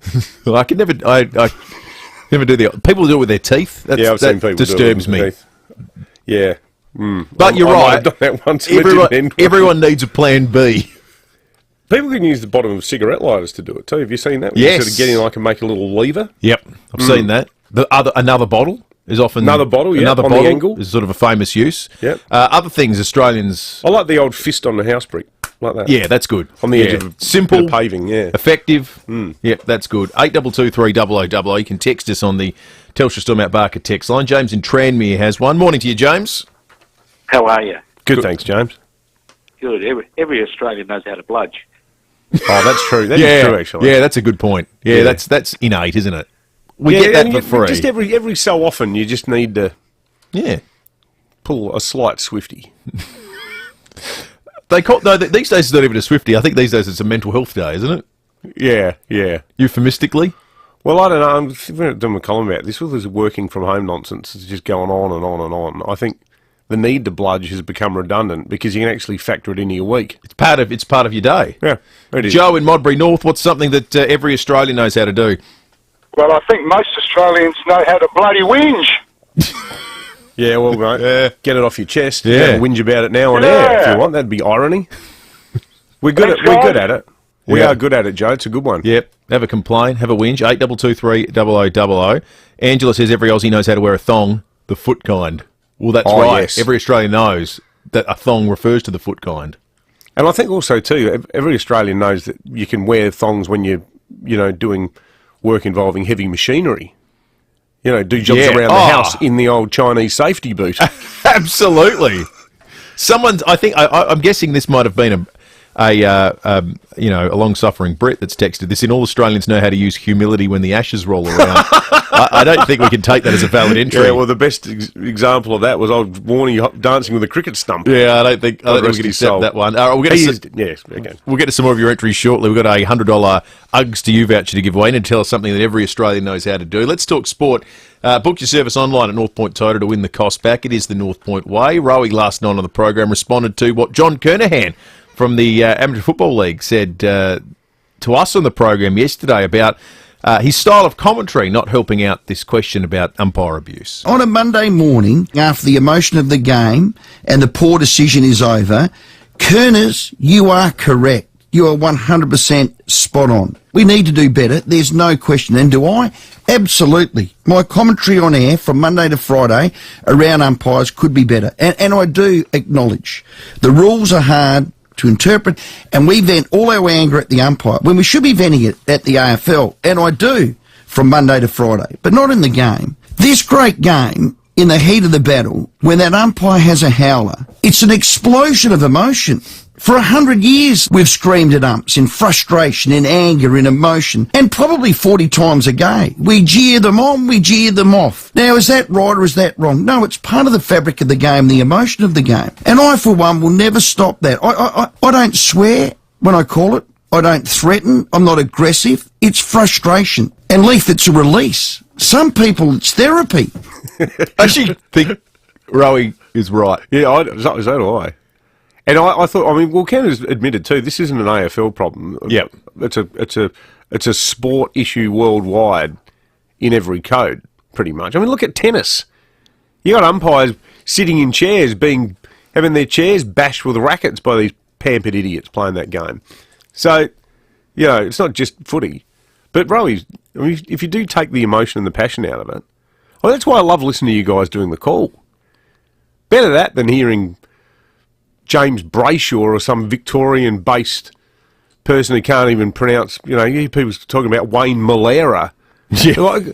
Please, you want locals doing it and you want locals firing up, particularly when crap like, the 50 against Rochelle happens and goals are being gifted at a momentum-shifting moment in the game. Just before we go to 5AA News, some breaking news in the world of sport. Out of the UEFA Europa League final, Eintracht Frankfurt have beaten Rangers on penalties 5-4. It was 1-1 after 90 minutes and extra time. Significant result because it means Aiden Krustic, Socceroo, an Australian, manages to lift a major European title. Congratulations to him in Frankfurt. He scored a penalty too. He kept his nerve and scored a penalty in the shootout. It's just literally happened in the last few minutes. Some more in sport tonight. Book your service online at North Point Toyota to win the cost back. It is the North Point way. Great news from Dave Benson Caravans. They have just secured the brand new range of Cedar Caravans. Cedar Caravans are 100% Australian made and offer premium quality couple vans, bunk vans and off-road vans. And the best part? They are all ready for delivery right now. Yep, no waiting. So get your caravan sooner and start your holiday journey in a new 100% Aussie-made Cedar Caravan. Exclusive to Dave Benson Caravans, where your adventure begins. 64 Grand Junction Road, Kilburn. I'm Mark, an intensive care doctor at the Royal Adelaide Hospital. We've seen over 300 COVID deaths here in South Australia.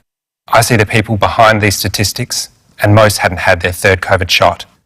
If I can share just one piece of advice this winter, it's that being double vaxxed isn't fully vaxxed, and a third shot is your best shot at not catching COVID, spreading COVID, or ending up in a hospital.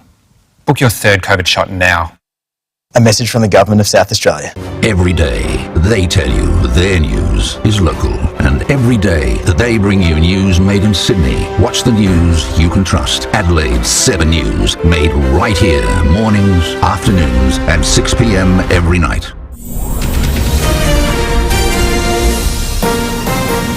This is Adelaide's FIVEaa. Partly cloudy and 18 today with the 7:30 news. I'm Mel Usher. Hydrotherapy at Physio Extra Marion has individual sessions and classes claimable on private health and NDIS. Thousands of dollars has been stolen from the hotel at Globe Derby by a man brandishing a machete. Police were called to the Globe Derby trotting track around 9 last night. No one was hurt. The suspect remains on the run. Police are investigating 2 more ram raids overnight, both in the northern suburbs. Just before 1 a.m, they were called to a building supplies business on Main North Road at Jeps Cross after the gates of the property were rammed open. The offenders then rammed the roller door leading into the warehouse but couldn't get in and left the scene. The car believed to be involved is a white Volvo SUV with a black roof. Senior Constable Matt Brown says there was another ram raid soon after. About 10 minutes later, patrols were called to a recycling depot on Waterloo Corner Road at Burton after reports that suspects had used a strap attached to a white Nissan Navara ute to rip a safe out of an office. Now, the safe was too heavy and was discarded nearby, and the ute then drove off and was found about 10 minutes later in Alana Court, also in Burton, where it had been abandoned and set on fire. Police are investigating links between the 2 incidents and others in recent weeks. The Coalition is renewing its focus on economic management in the final stages of the election campaign. New data shows wages are going up, but still aren't keeping pace with the rate of inflation.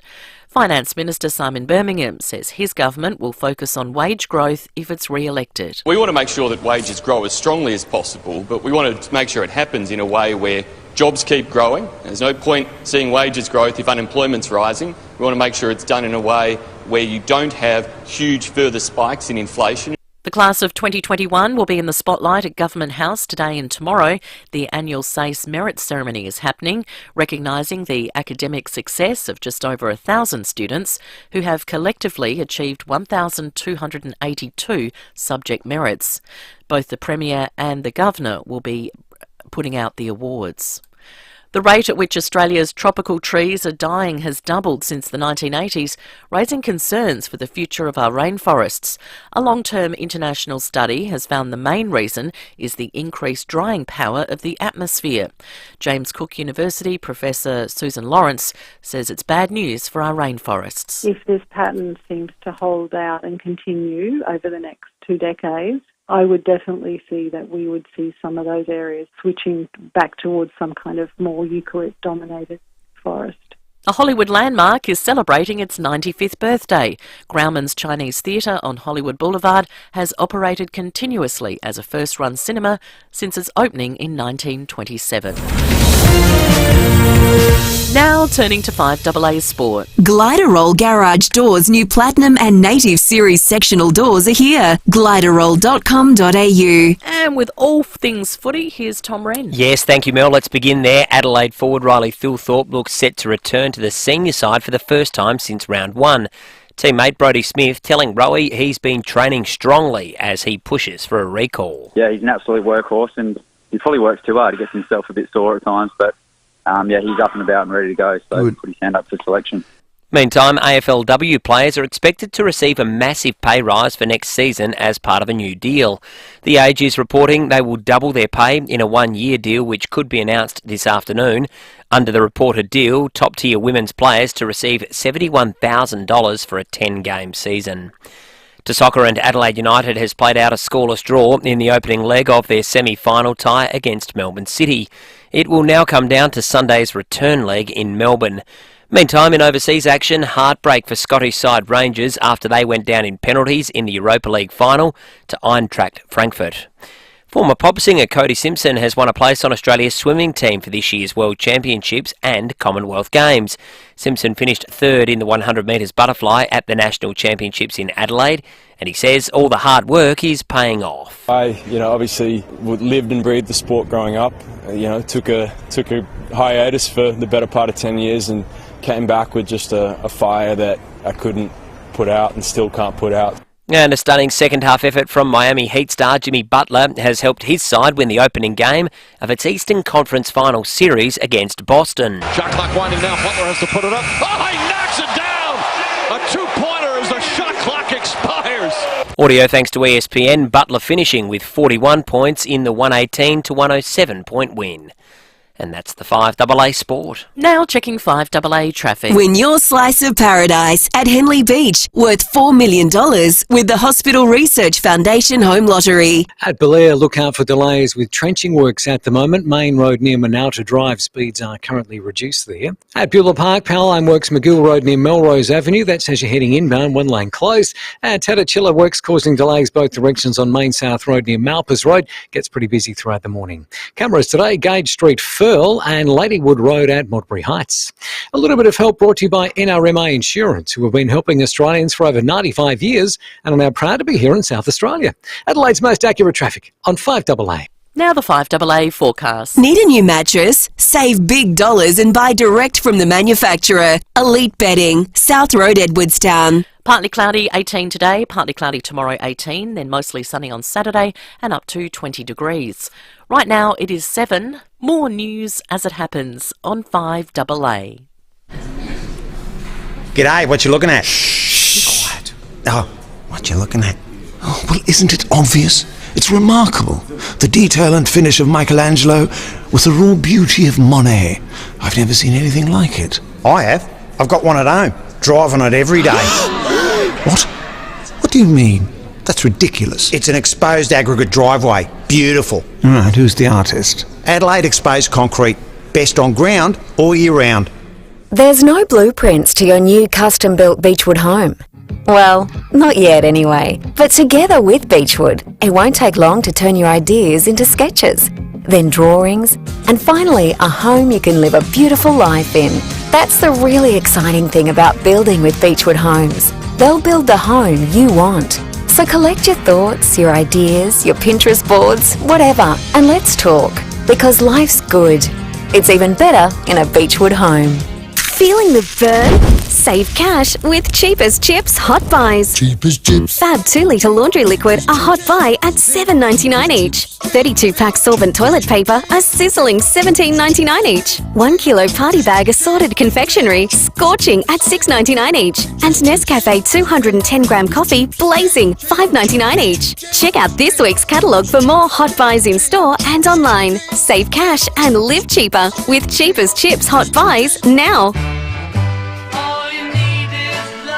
Statewide Super is now Host Plus, an industry super fund for all Australians. That's a plus.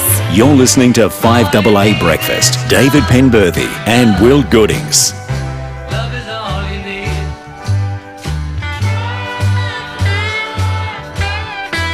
21 minutes to 8. More texts coming through on the Telstra Mount Barker text line. People nominating things that every Australian should know how to do. Like this one from Tessa in Paraka. Every Australian knows that wearing Uggs to the shops is a legitimate choice, fashionable and practical. And also, of course, Tessa made a laudatory comment about Will's appearance. Oh, I think you might have got one too in there. She said, Sorry. you're looking sharp. Oh, no, she did. She said, I'm here for David's haircut. Yeah, so you can't edit these things out. That's fake news. Your local Mitre 10, friendly service, expert advice, quality brands at great prices. That's mighty helpful, Mitre 10. Let's talk election. Mitre 10 out of 10 every time. Exclusively on 5AA. Matt Abraham, good morning to you. Thank you. Hey, you like that? Yes, I do. Yes, that's one way of saying no one else will have him. Not true. Oh dear. Hey, you've arrived with a large pile of documents, Matt. Yeah, Look at that. This is a real worry. Well, actually, you know what? I literally have spent probably about 2 hours cumulatively while watching home reno shows, trying to, because there's a lot of misinformation, you know, US style, Trump style paranoia flying around this election in terms of, you know, a lot of it from the United Australia Party, but not exclusively, saying if you vote for Liberal, you're voting for Labor or the Greens or whatever. You know, in other words, they are taking your vote and they can do what they want with it. That is wrong. Okay, under our electoral system now, and this was changed in 2016 federally, no party can take your vote and trade it off with another party. There are no group voting tickets in the Senate anymore. There were, and that's how you had this, you know, so-called preference whispering. And the same in the House of Reps. A party can't give your vote, change the order of your vote, give your vote away to anyone else. They just can't do it. And so you see things like Joe Dyer in Boothby, and the reporting is she's giving her second or third preferences to Green or Labor. She's not doing that. She can't do that. You can do that if you want to. She cannot do that. She can direct, you know, she can put out a how to vote card, as she has, suggesting how you might like to vote. Okay, but that's not, you don't have to follow it. You don't have to follow how to vote card at all. And it's very interesting to me that Chris Pine, in his excellent column in the Advertiser earlier in the week, I think it might have been on Monday, he had this argument: why would you, if you're unhappy with the Liberal Party, why would you support a teal independent against a moderate in the Liberal Party? And I think the argument there is, well, the moderates have been drowned out by the Conservatives, so let's put a few bolshy, sort of moderate Liberals in. But the other thing he said that really struck me was, if you're not going to give us your first vote in a Liberal seat, like Sturt or Boothby, well, give us your second vote. Okay, so if you're going to go for, and I'll keep using Joe Dyer here, I'm not recommending this, by the way, but this would be the argument. If you're going to vote Joe Dyer in Boothby, don't give your second vote to the Greens or Labor. This is his argument. Give it to the Liberal Party. This is a Liberal seat. And really, you really want to vote Liberal. This is their argument. So give us your second preference. Now, John Olsen did this when it was looking like he was going, and he did, lose one of his election campaigns against Labor. He actually came out with ads saying, give us your second preference. In other words, let's save the furniture here. If the Liberals had done this, and it's a risky one, you have to know you're going to get thumped and accept you're going to get thumped. You save the furniture and you keep yourself in play for the next election. So rather than the South Australian Liberals here, where we see they're, you know, almost certainly 2 elections away from winning another election, maybe 3, just because of the number of seats they've got to win back. Are we seeing federally Scott Morrison campaigning so well that he keeps, even if he loses, he keeps the Liberal Party in play for the next election? So do you I can't see it being a landslide either way. It's not going to be like the state election. No, the poll. Well, no, I can't. I've never been any less confident about picking a result. That's right. That's why we've asked you on to pick one. Yeah, that's right. Exactly. We're going to stay silent, Matt. And if anyone's had a look at our Twitter account, mine's Kev Corduroy. It's a long story. I've used the air traffic controller in Flying High, who's sweating. You know, he's there's so much sweat. The pressure. the pressure's on. Well, there's 3.87 million people have already cast their vote, there's a lot of the data's already there. There was 2.68 million postal vote applications. 2009 was 1.5, so it'll end up being be double what it was in 2009. And I wonder what elections are going to look like in 5 years' time. Is anyone going to turn up on the day? Well, hopefully we'd have electronic voting by then. I don't think we will, but I can't see why we don't have some form of All right. It's okay. I've been hedging around this. Yeah. Let's get down to it. Because I do think the polls have narrowed in the last week. Yes. And I agree with that. In the state election, they did not do that. We should just set this up. Can we just set this up? Yes. Matt Abraham, almost the only bloke in Australia who said at the last election that Bill Shorten was not going to win, that Morrison was going to win. He also said 3 weeks out from the, I've forgotten the date now, March 19, was it? State election. About 3 weeks out on this very show, Matt said, I've heard that Davenport's in play. I think that they're going to struggle in Corey Wingard's seat. Even Stephen Marshall might go close to losing Norwood. I'm sensing it might be a Peter Malinowskis landslide. So, listen up, people. Okay. So no pressure's what No, thank you. You're outsourcing your stress here. Look, yeah, kick this is back. excellent. I based it on the vibe, the state election call, on the vibe, but also the polls. And I do think the polls are narrowing, but not enough for the coalition. So I think there'll be a majority Labor government, probably 78 seats. Narrow?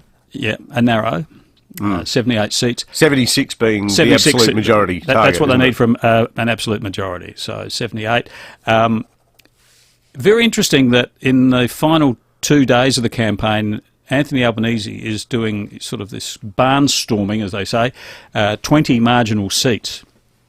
And he's doing 2 in South Australia. He's doing Boothby, but he's also doing Sturt. I'm putting Sturt in play. Are you really? Oh, yeah. Wow. Yep. I wouldn't be surprised, if the Liberal Party held Boothby and lost Sturt. Surely not. But what's driving it? Is this the post Malley feel good? Well, I think so. The Labor brand that sort of warm and fuzzy now in SA. Yeah, and I think there's a lot of that. I think there's a lot of that lingering afterglow of the Malinowskis win. But seats are changing. They're not. The Libs aren't going to win Boothby. I don't think the Snowballs chance in hell of winning Boothby. I don't think they are either. But I just said I wouldn't be surprised. So I'm hedging my bets here. No, I think that they're up against it in Boothby because Joe Dyer is suggesting that you vote for her first and then Greens and then Labor. So, and I think she's got the Liberals at 5. Yeah, she's got. I'd give Jo credit for being completely upfront and honest with the public. She said a few days ago that she's definitely running with a view to kicking out Scott Morrison. Yeah. That's her number one goal. Yeah. And that if it's a hung parliament, she's Labor all the way. Now, you might disagree with that. Yeah. At least it's transparent. She's got all the cards on the table. And so has Rebecca Sharkey in Mayo. She has said that she would support a coalition government if it was a hung parliament. Provided they met all of her objectives. Yep. A new town hall in Sturt. Yeah. So anyway, look, I'd keep an eye on Sturt. Also keep an eye on Gray. With the independent. Good independent running in Gray. Did very well in the state election. Who knows what? I mean, it's 95% of the state, Gray. You can't poll it. Effectively, crazy, isn't it? It's just they may not have enough people in polling booths in Gray as well in these big seats. One electorate in our state bigger than most European countries. Yeah, absolutely it is. It's humongous. So the Liberals will probably hold that. But independents are dangerous now. Really are dangerous. So anyway, keep an eye on Sturt. I will be on I will be on election night. And vote early. Just quickly. Vote early, vote often. Do we have time? Yeah. I've just been watching and tracking through emails and Twitter and all that sort of stuff. And I'm watching the South Australian Liberals and I think to myself, you've got to dial it back. I've heard about maintaining the rage, but, you've just been thumped in the election. I know you've got to sort of fly the flag and sort of, be antsy and all that sort of stuff. But the way you're carrying on at the moment, just carrying on like your traditional, classic sort of whinging opposition, is not going to get you across the line, at the next election. Just not going to do it. Not against this mob and Labor. And I just sort of wonder whether is this going to be the tired, traditional, old opposition handbook, or are they going to actually sit back, have a look at why they lost the election properly, and then come up with, a strategy for 2022. It's not 1985 or anything like that. The vision of Ashton Hearn, I don't know if people have seen this, but she's health shadow health minister, standing behind David Spears, the opposition leader, yesterday, when they got totally outmanoeuvred by Labor in the upper house. Like, is it dawning on them they don't have the numbers in the upper house because one of their own, Terry Stevens, accepted the job of president? They don't. No one should be surprised that Labor can do what they want in the upper house. I mean, Peter Balanauskas, if you're a faction leader, and he's been a faction leader for a long time, that's all they do is deals. Yeah. And pull wings off butterflies. But when this is what, if you're a faction leader, you do deals. You know, it's in your blood. So was he going to have any problem getting changes, legislation to take over the emergency powers and bring them in where they belong into, under parliamentary control, government control in the upper house? No. With getting, all he needs now is Connie Benares, SA Best, and the Greens. It was just they do look completely shell-shocked, and they haven't worked out what happened to them yet. And I think this is why the federal campaign locally has been pretty sketchy. As well. All right, let's rate some spin. 9 out of 10 every time. Okay, look, this won't be a mighty 10 out of 10, but I do think the question of the campaign, the media question out of the campaign, so I'll have two little bits of audio here. This goes to Scott Morrison, well, his answer, but it goes to Tracy Grimshaw, who was absolutely excoriating interview with Scott Morrison during the week. Have a listen to her. This is what I would regard as a total killer question. Prime Minister, you said at your launch on Sunday, I saved the country. You don't hold a hose, you weren't in your tinny plucking people off rooftops, you weren't doing 16-hour days in PPE on COVID wards, you didn't get enough vaccines soon enough, you didn't get enough rats so that we could finally have a holiday interstate for Christmas, and China is set up base in the Solomons. Do you think maybe you slightly over-egged the part about I saved the country? Well, that's quite a long list you've been able to pull together.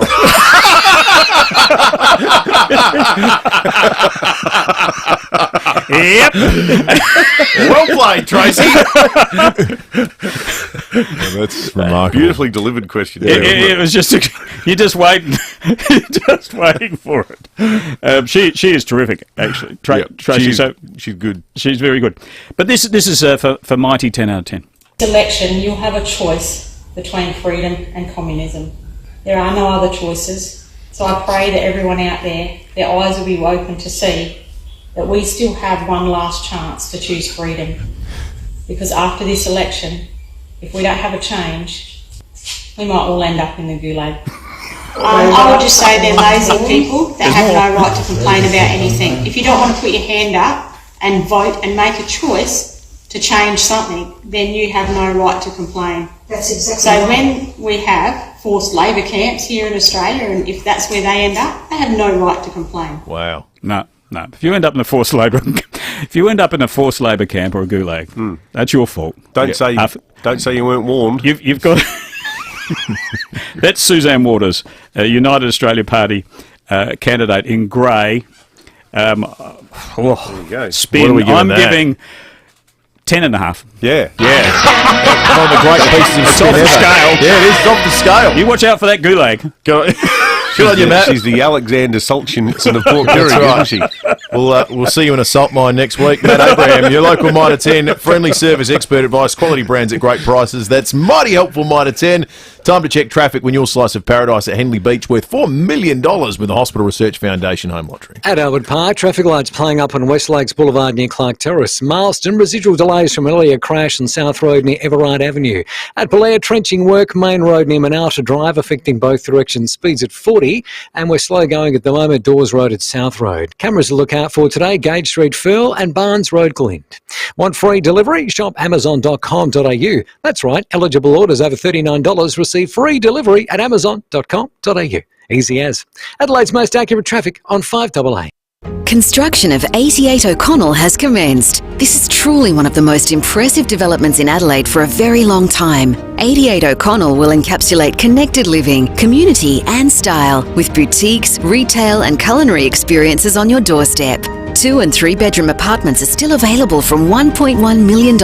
Visit the new display suite at 53 O'Connell Street, North Adelaide. Proudly developed by Commercial and General, creating South Australian communities for over 25 years. Don't just send it, ace it.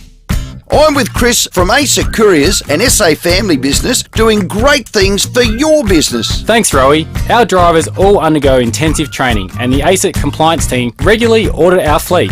Plus, we use the latest satellite technology to track your deliveries. No matter what it is, we can deliver it safely and on time. Visit asiccouriers.com.au. Don't just send it, ASIC. Would you like to bank $500,000? You could do just that if you get your tickets early in the Hospital Research Foundation Home Lottery. 2 early birds will each take away $500,000 in cash. There's no better reason to get in early. Your tickets also stay in the draw for the $4 million grand prize at Henley Beach. Join the fight and buy your tickets at homelottery.com.au. Licence M14166. With tax time approaching, it's time to take advantage of the federal government's instant asset write-off. It's also a great time to speak to Toyota about a new forklift for your business. Check out their huge range of quality Toyota forklifts, pallet jacks, walkie stackers, reach forklifts and more. With legendary reliability and safety, plus cleaner, greener electric options. It's all part of the Toyota forklift advantage. For more, visit toyotamaterialhandling.com.au. Get a Toyota forklift. Terms and conditions apply. So, why go with NRG Solar? The reason why we became an NRG Solar customer was because primarily we trusted Michael, and we've seen a lot of stuff on the internet about how cheap and nasty some of the goods were and some of the services, and Michael explained to us what NRG Solar did, and it seemed to us the logical way to go. We didn't seek other quotes because we were very trusting of Michael's expertise and that of the implementers of the system. Visit nrgsolar.com.au.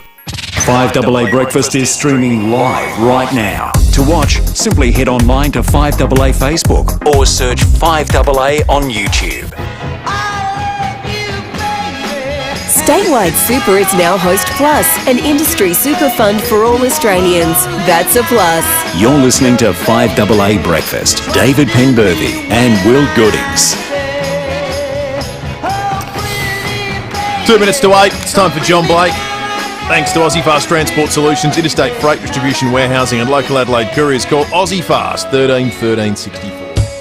And now, Anthony Albanese and Scott Morrison with another tip for real happiness. If you want to be happy for the rest of your life, Albo and ScoMo have some advice. After the wisdom they'll have spun, you may not want to vote for either one. This is Anthony Albanese And Scott Morrison with another tip for real happiness. If you want to be really happy, vote for me. If you want to be really happy, vote for me. That way you'll secure Australia's economic future. That way you'll secure Australia's economic future. Oh, look, we can't let this degenerate into I say something and then you repeat exactly what I said. That's just boring. Well, I can't let you get ahead of me, mate. I'll get it. You get it, Albo.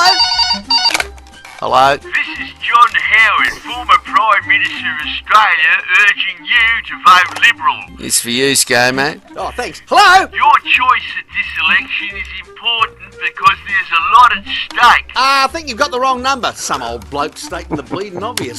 It was your John Howard, Scott. Oh, yeah, he was good. He got rid of the guns. Yeah, I know, but he also started ACMA, which makes it hard for broadcasters to do their jobs properly. Yeah, I suppose so. And why can't ACMA stop broadcasters from making fun of us and treating us with total disrespect? I think it's something to do with democracy and freedom of speech. Well, we should legislate to gag broadcasters from saying anything bad about us. Okay, if you win, you do it, and if I win, I'll do it. All right, it's a deal, Albo. Good luck on Saturday, mate. Yeah, you too. Can't wait to see your costings later today, too. Oh, shit, I better go and study that.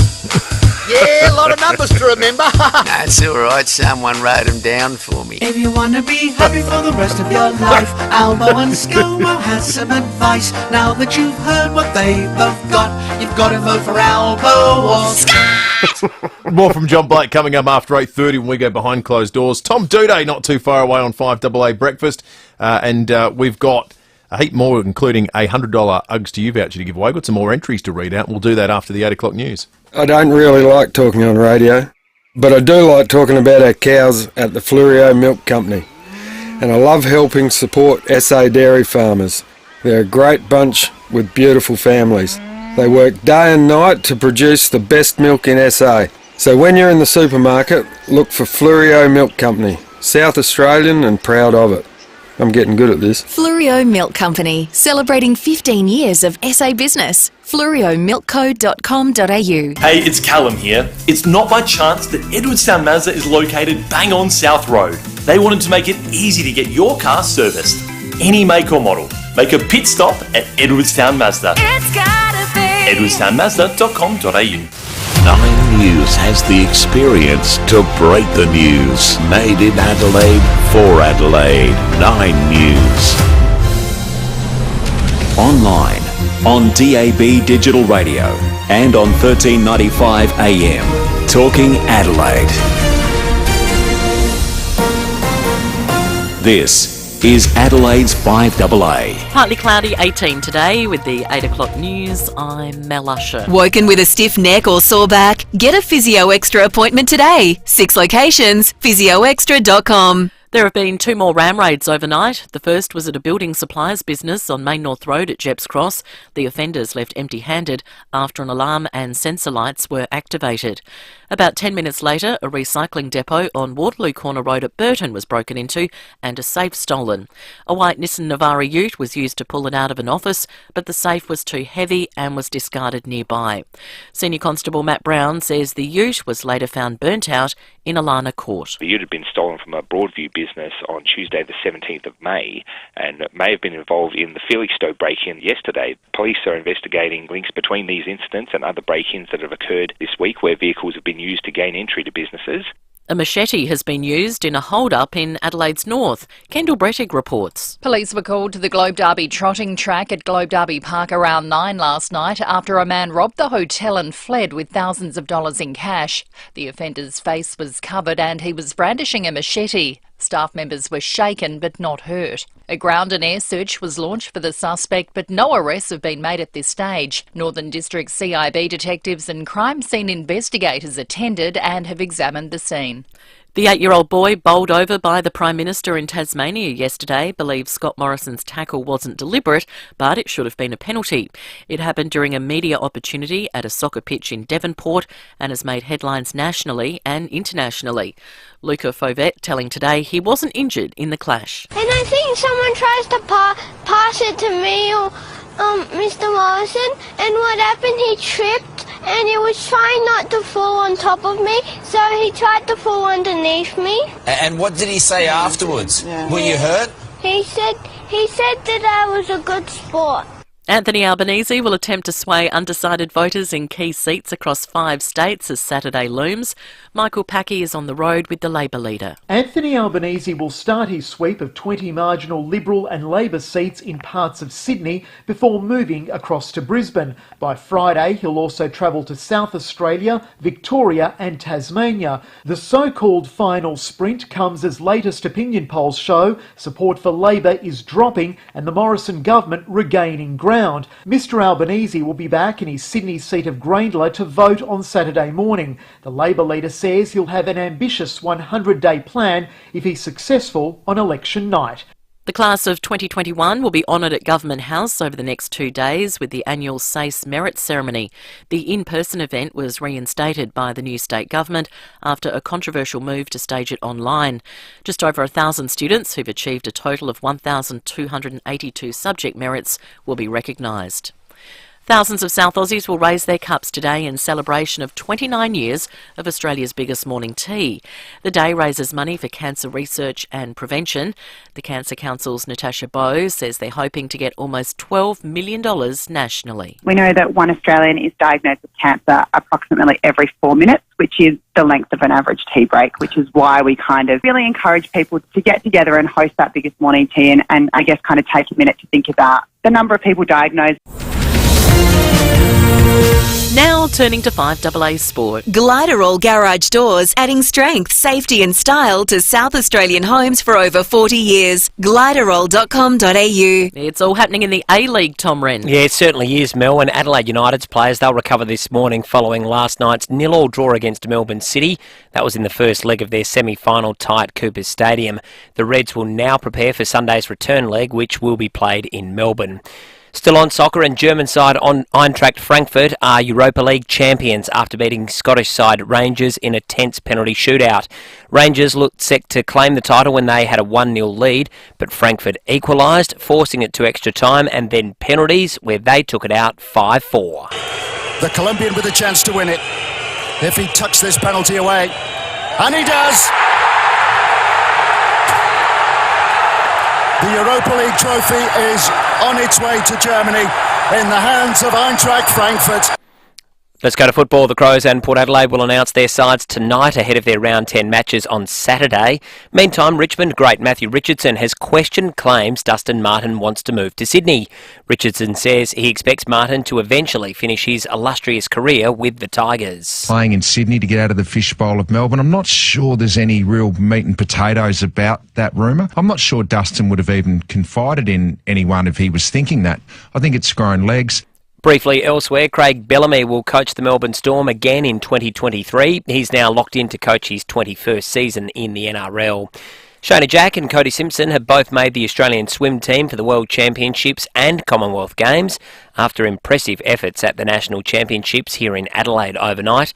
The NBA playoffs continue today with the Golden State Warriors up against the Dallas Mavericks, and the Russian Formula One Grand Prix will not be replaced on the calendar this season. And that's the 5AA Sport. Now checking 5AA traffic. Win your slice of paradise at Henley Beach, worth $4 million with the Hospital Research Foundation Home Lottery. At Albert Park, traffic lights playing up on West Lakes Boulevard near Clark Terrace. Marsden, residual delays from an earlier crash South Road near Everard Avenue. Belair, trenching work on Main Road near Manouta Drive, affecting both directions, speeds at 40. Busy right now, South Road at Karata Park, and look out for a camera, Ladywood Road at Modbury Heights. Conquer your cravings with a succulent Red Rooster quarter chicken with deliciously crispy chips for just $5. The Roosters calling, get it where you can, while you can, available till 4 p.m. Adelaide's most accurate traffic on 5AA. Now the 5AA forecast. Need a new mattress? Save big dollars and buy direct from the manufacturer. Elite Bedding, South Road, Edwardstown. 18 today, partly cloudy tomorrow 18, then up to 20 on Saturday and mostly sunny.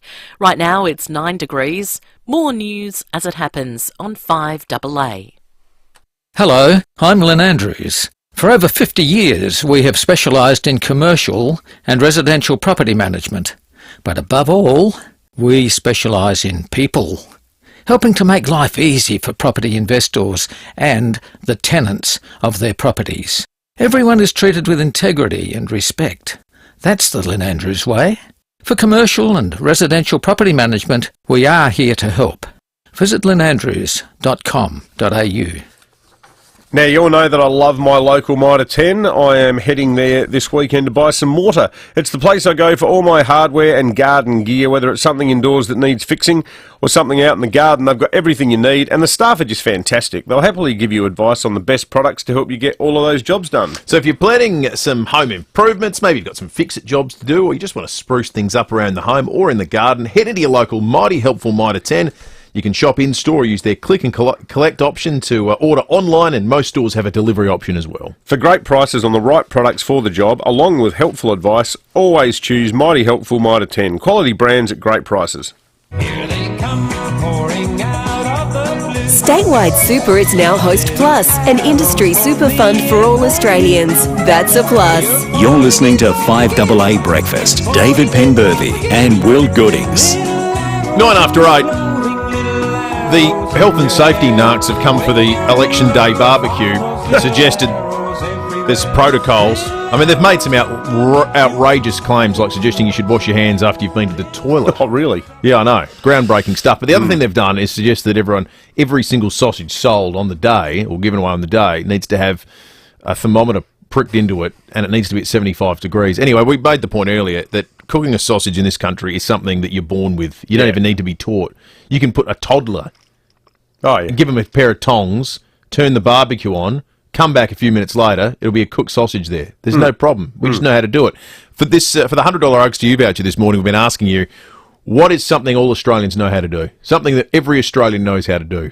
8223 We're getting some great results on the text line as well. We're going to get to some more of your calls in just a moment. But first, we're going to get breaking at 8. Well, half an hour ago, we were joined, as always, on a Thursday by the excellent Matt Abraham, our good mate. We had a close look at the situation with the House of Representatives seats. The likely result, Matt said, will be 78 seats to Labor, which is a clear majority.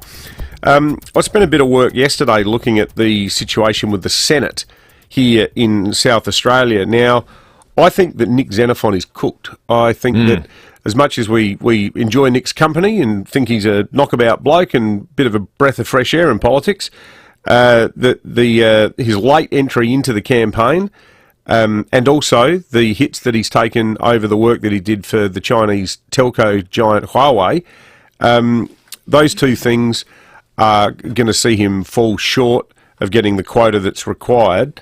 The expectation across politics is that the results will be thus, and there's a big question mark over the sixth spot, and if Nick is going to sneak in, he's going to do it there. The strong expectation is that Labor will see Penny Wong and Don Farrell re-elected, that the Liberals will see their number one ticket holder, Simon Birmingham, who's obviously the finance minister, get back easily, and that their second candidate, Andrew McLaughlin, will definitely get back. There was some polling yesterday, but the major parties are poo-pooing that, saying that there's no chance that the Liberals won't get their second person up. The fifth person who will get up, and their primary vote is vast enough for them to do it comfortably, to get one person up comfortably, that is Barbara Pocock, who's a Flinders Uni academic who's running for the Greens. So she'll get in, and she will join Sarah Hanson-Young as SA's second Green senator. So this makes the battle for sixth spot a messy tussle between a raft of candidates, of which Xenophon, One Nation and the United Australian Party are polling the strongest. But the issue for Nick Xenophon, who entered the race so late that his name doesn't even appear on the ballot paper above the line, it's just an O. The UAP and One Nation are swapping preferences in a formal deal. Nick's not getting preferences from anybody. So if he doesn't get a quota, no one's going to help him over the line. So there's no way he can actually get there without people preferencing him. I spoke to Nick about it yesterday, and he said this: I'm like a horse with three jockeys on it. A lot of things have slowed me down, not having my name above the line, not having preferences, entering so late. And then he said, but it's not over until it's over. The results probably won't be known until late next week, but it feels like he's the souffle can't rise twice. What's your tip then for that? I think One Nation will get it. Yeah, well, they got it in the Legco, in the Legislative Council, should I say, in the State Parliament, didn't they? The One Nation candidate is Jennifer Game. Yeah, it was her daughter who got it in the State Parliament. Yeah. So it's like a family deal. Mother and daughter ticket. That would be very interesting. 13 minutes after 8, 8223 is our number. We've got a $100 Uggs to You voucher to give away for someone who nominates something that every Australian knows how to do. Matt is in beautiful Lyndoch. Morning to you, Matt. Yeah, g'day. Well, g'day, Dave. How you going? All right? Good, thanks, Matt. How's that bakery going in Lyndoch? I love that bakery. It's not bad at all. It's a nice little joint. Yeah. Do you get into the old bee sting? The beer stick. Ben stick. Yeah, bean stick, yes. Not really, mate, no. Not a sweet tooth? Not that keen. No, more like German cake. Oh, yeah, well, the crumble. Yeah, you're talking the language. The crumble and the apricot one. So, yeah. Good stuff. So I just wanted to tell you, I reckon every Australian knows how to take the mickey out of each other. Yeah, totally. Yeah, and it's really confronting to people from overseas who can't make sense of why we say mean things to people we like. Yeah. That's a great one, Matt. That's a strong contender for the $100 Uggs to You voucher. Were you going to say that this entire program this morning has been a testament to this? Very much so. This is why I've come in on a Thursday with a spring in my step thinking, what's Will going to be rocking today? We've got to get the turtleneck back. Don't even. You're going to try and speak that into existence, aren't you? Peter Shearer. They're in there at Gawler. You look everything from a suit to a turtleneck, I'm sure. Came in dressed like those blokes who stole Big Bird. What about the slap on the wrist they got? Yeah. That sentence was pathetic. Yeah, well, it's just what we do these days, isn't it? But it reminds me... How many sentences... when was the last time you saw a sentence went, gee, that's rough? You know the problem with the sentence those half-wits got for stealing Big Bird is that... And you could just tell from the way they clearly got off on all the attention. The fact that they rocked up for court dressed like the Beastie Boys in the Sabotage video, you know, with the big gold chains and the turtleneck sweaters and everything else. The problem is... The fine, I reckon in their minds, on balance, they'd go, well, you know what? It was worth it. Money well spent. And this is why, until they jacked up the fines for streaking, when it used to be like a few $100s for dropping your dacks and running onto the ground, if you're there with 9 mates and you're all off your face, and someone says, come on, it's only $500, we'll all put in $50, get out there, Dazza. That's why they jacked that up so much, because, you know, $50 each to watch your mate, you know, on his buck show, running around with his bum hanging out in the middle of the MCG, it was money well spent. Yeah. And I think the problem with that penalty for those two nungs is that they probably think exactly the same way.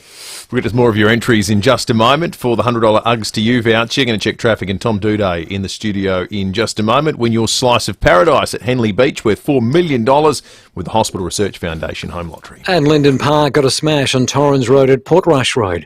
Ridleyton, another collision there, Blight Street at Hawker Street. Albert Park, traffic lights playing up on West Lakes Boulevard near Clark Terrace. And Fell, median works continue Glenburn Road near Yongala Street, affecting both directions. Busy right now, South Road at Karata Park, and we've got a camera Golden Grove Road at Golden Grove. Amart Furniture's big stocktake sale is on now. Save up to 50% off a huge range of lounges, sofas, bedroom, living, dining and much more. Amart Furniture, stores open late tonight. Adelaide's most accurate traffic on 5AA.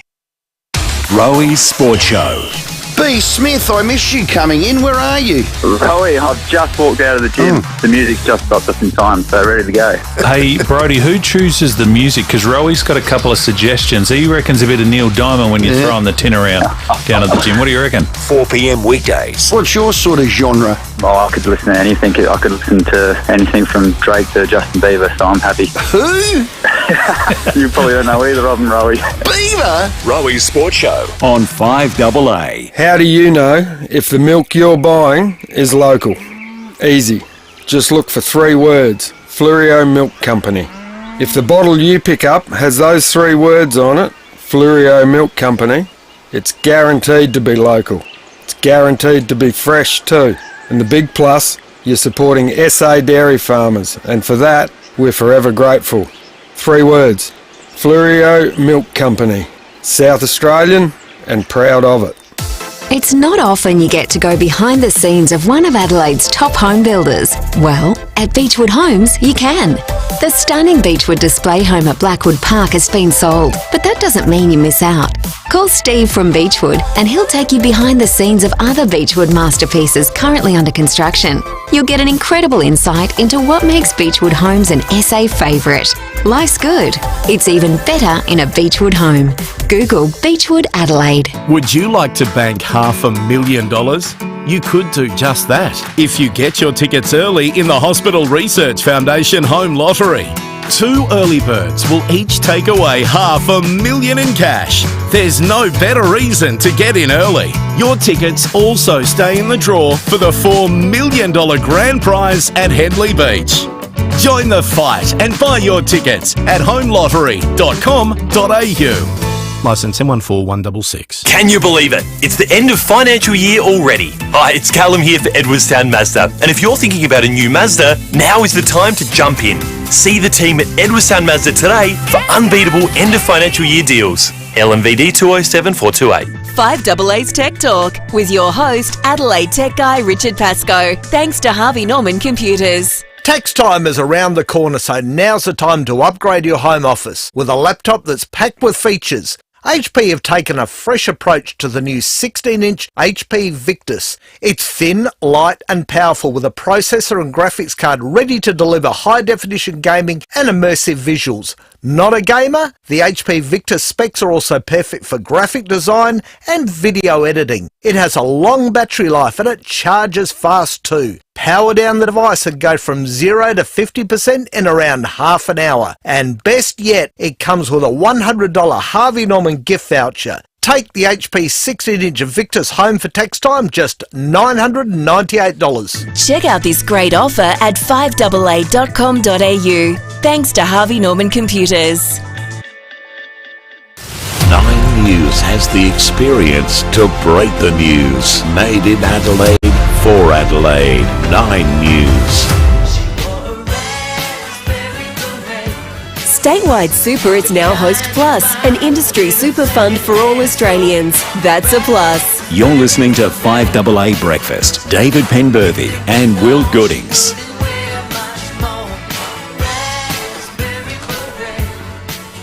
20 minutes after 8.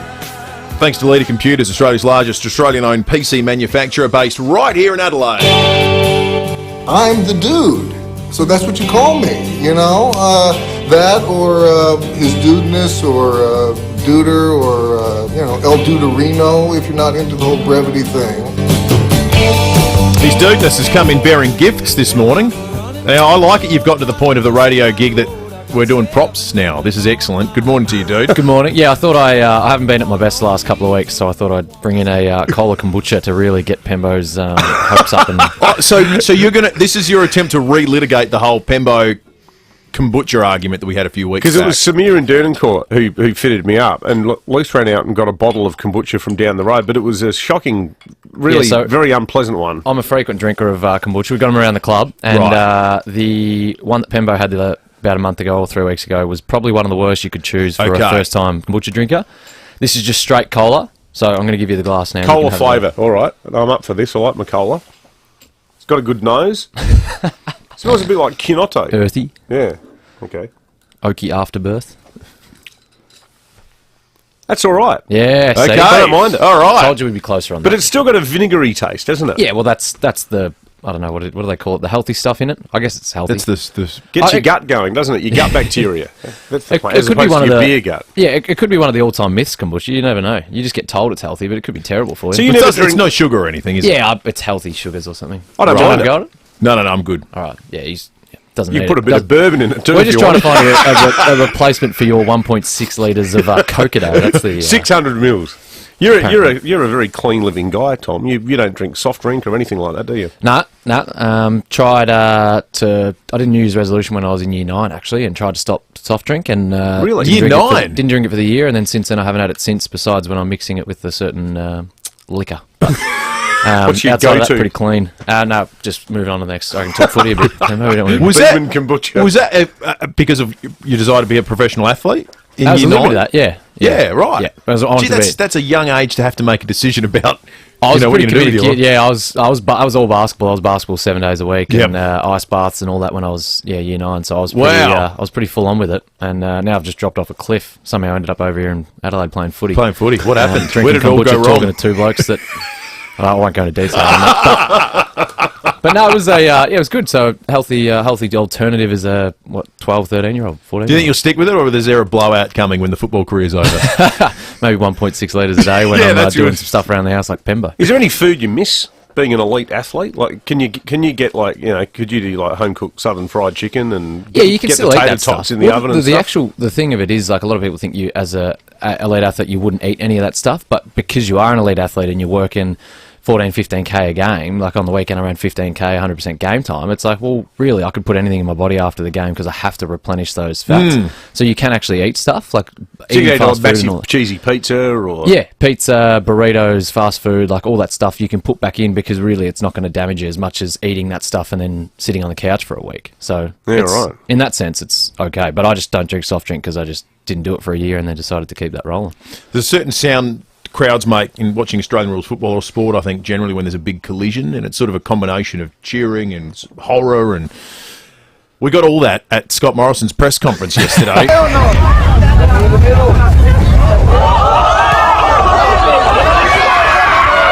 Now, you watched the vision. He crashed into a kid playing under-8 soccer, took him out. Yeah. Vicious.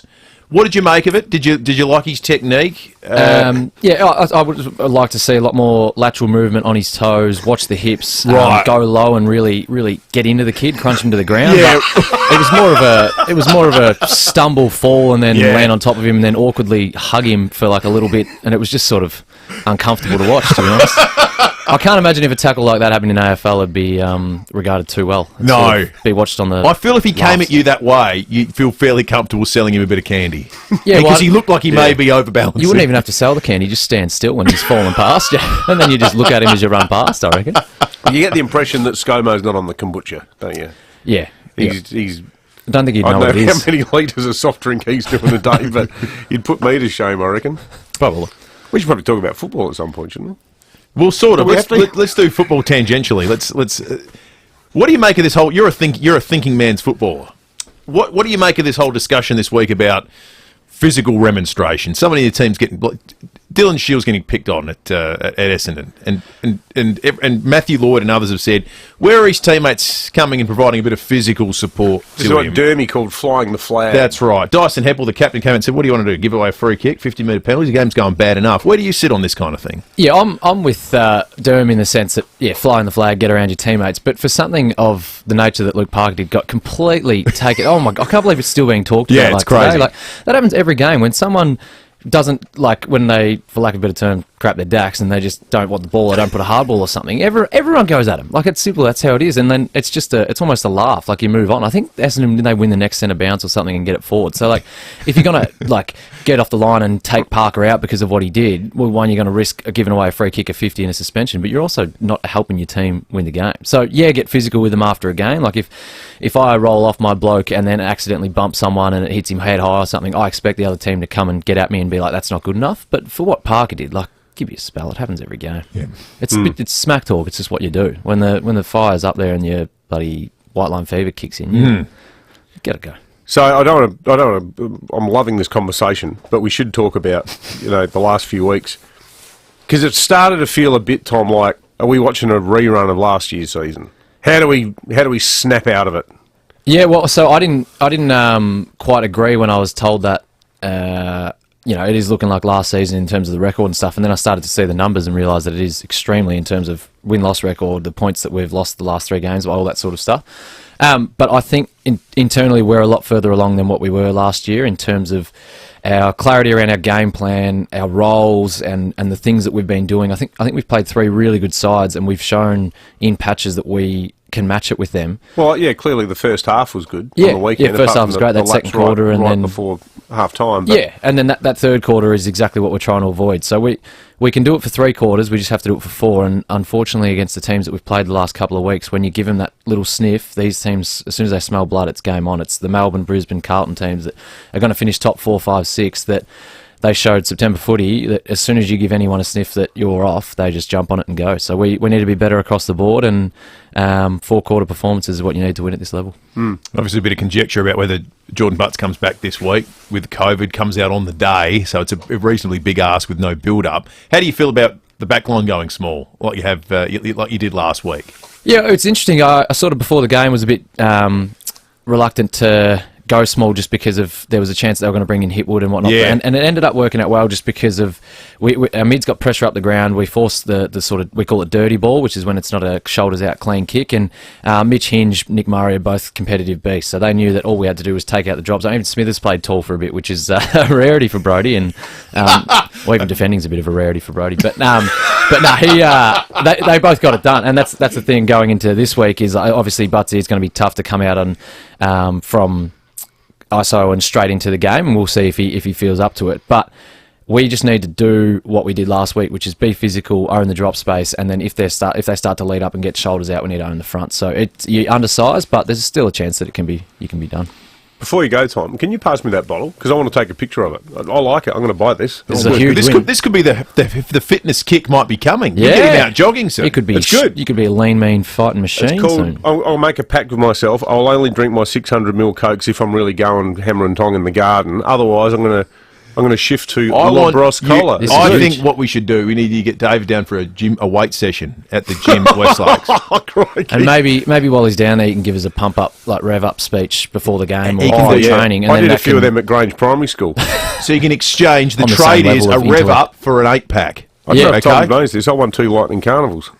I don't like talking about it publicly, but I'm happy to if pressed. There are headhunters in New Guinea that you know. I don't believe we twisted his arm too much there, and he just found a way to sneak that in there. It's always on his mind. But it could be Did the someone difference. say lightning carnival? Could get us off the losing No, streak. they didn't. A Pembo pump-up speech before train could get us off the losing streak. Good on, Then you good on drink you, kombucha dude. for the year. Labros Cola for all your kombucha needs. Presented by. Thanks to Leader Computers, Australia's largest Australian-owned PC manufacturer based right here in Adelaide. There's something you should know about SportsMed. We don't just provide knee, hip and shoulder care to elite athletes. Every day, we treat patients who simply want to get play with the kids fit, brisk walk fit or gardening fit. And having our clinic, hospital and specialists all based together at Stepney makes getting care for your joint pain and injuries, from diagnosis to rehabilitation, even easier. So get back to doing what you love. Speak with your GP for a referral. sportsmed.com.au. Wallace Cinema is celebrating all things SA in May. Enjoy our latest blockbuster movies on the big screen and support some of South Australia's other favourite businesses. Grab a choc top made with Golden North ice cream. Enjoy a bag of delicious fruit chocks. Have a cup of La Crema coffee with Florio milk. Or try Heavenly Delight's amazing biscuit selection. Great movies and delicious treats will have you coming back again and again. Wallace Cinema, proudly SA owned and supporting SA businesses. wallace.com.au. 5AA Breakfast is streaming live right now. To watch, simply head online to 5AA Facebook or search 5AA on YouTube. This is Adelaide's 5AA. Partly cloudy, 18 today with the 8:30 news. I'm Mel Usher.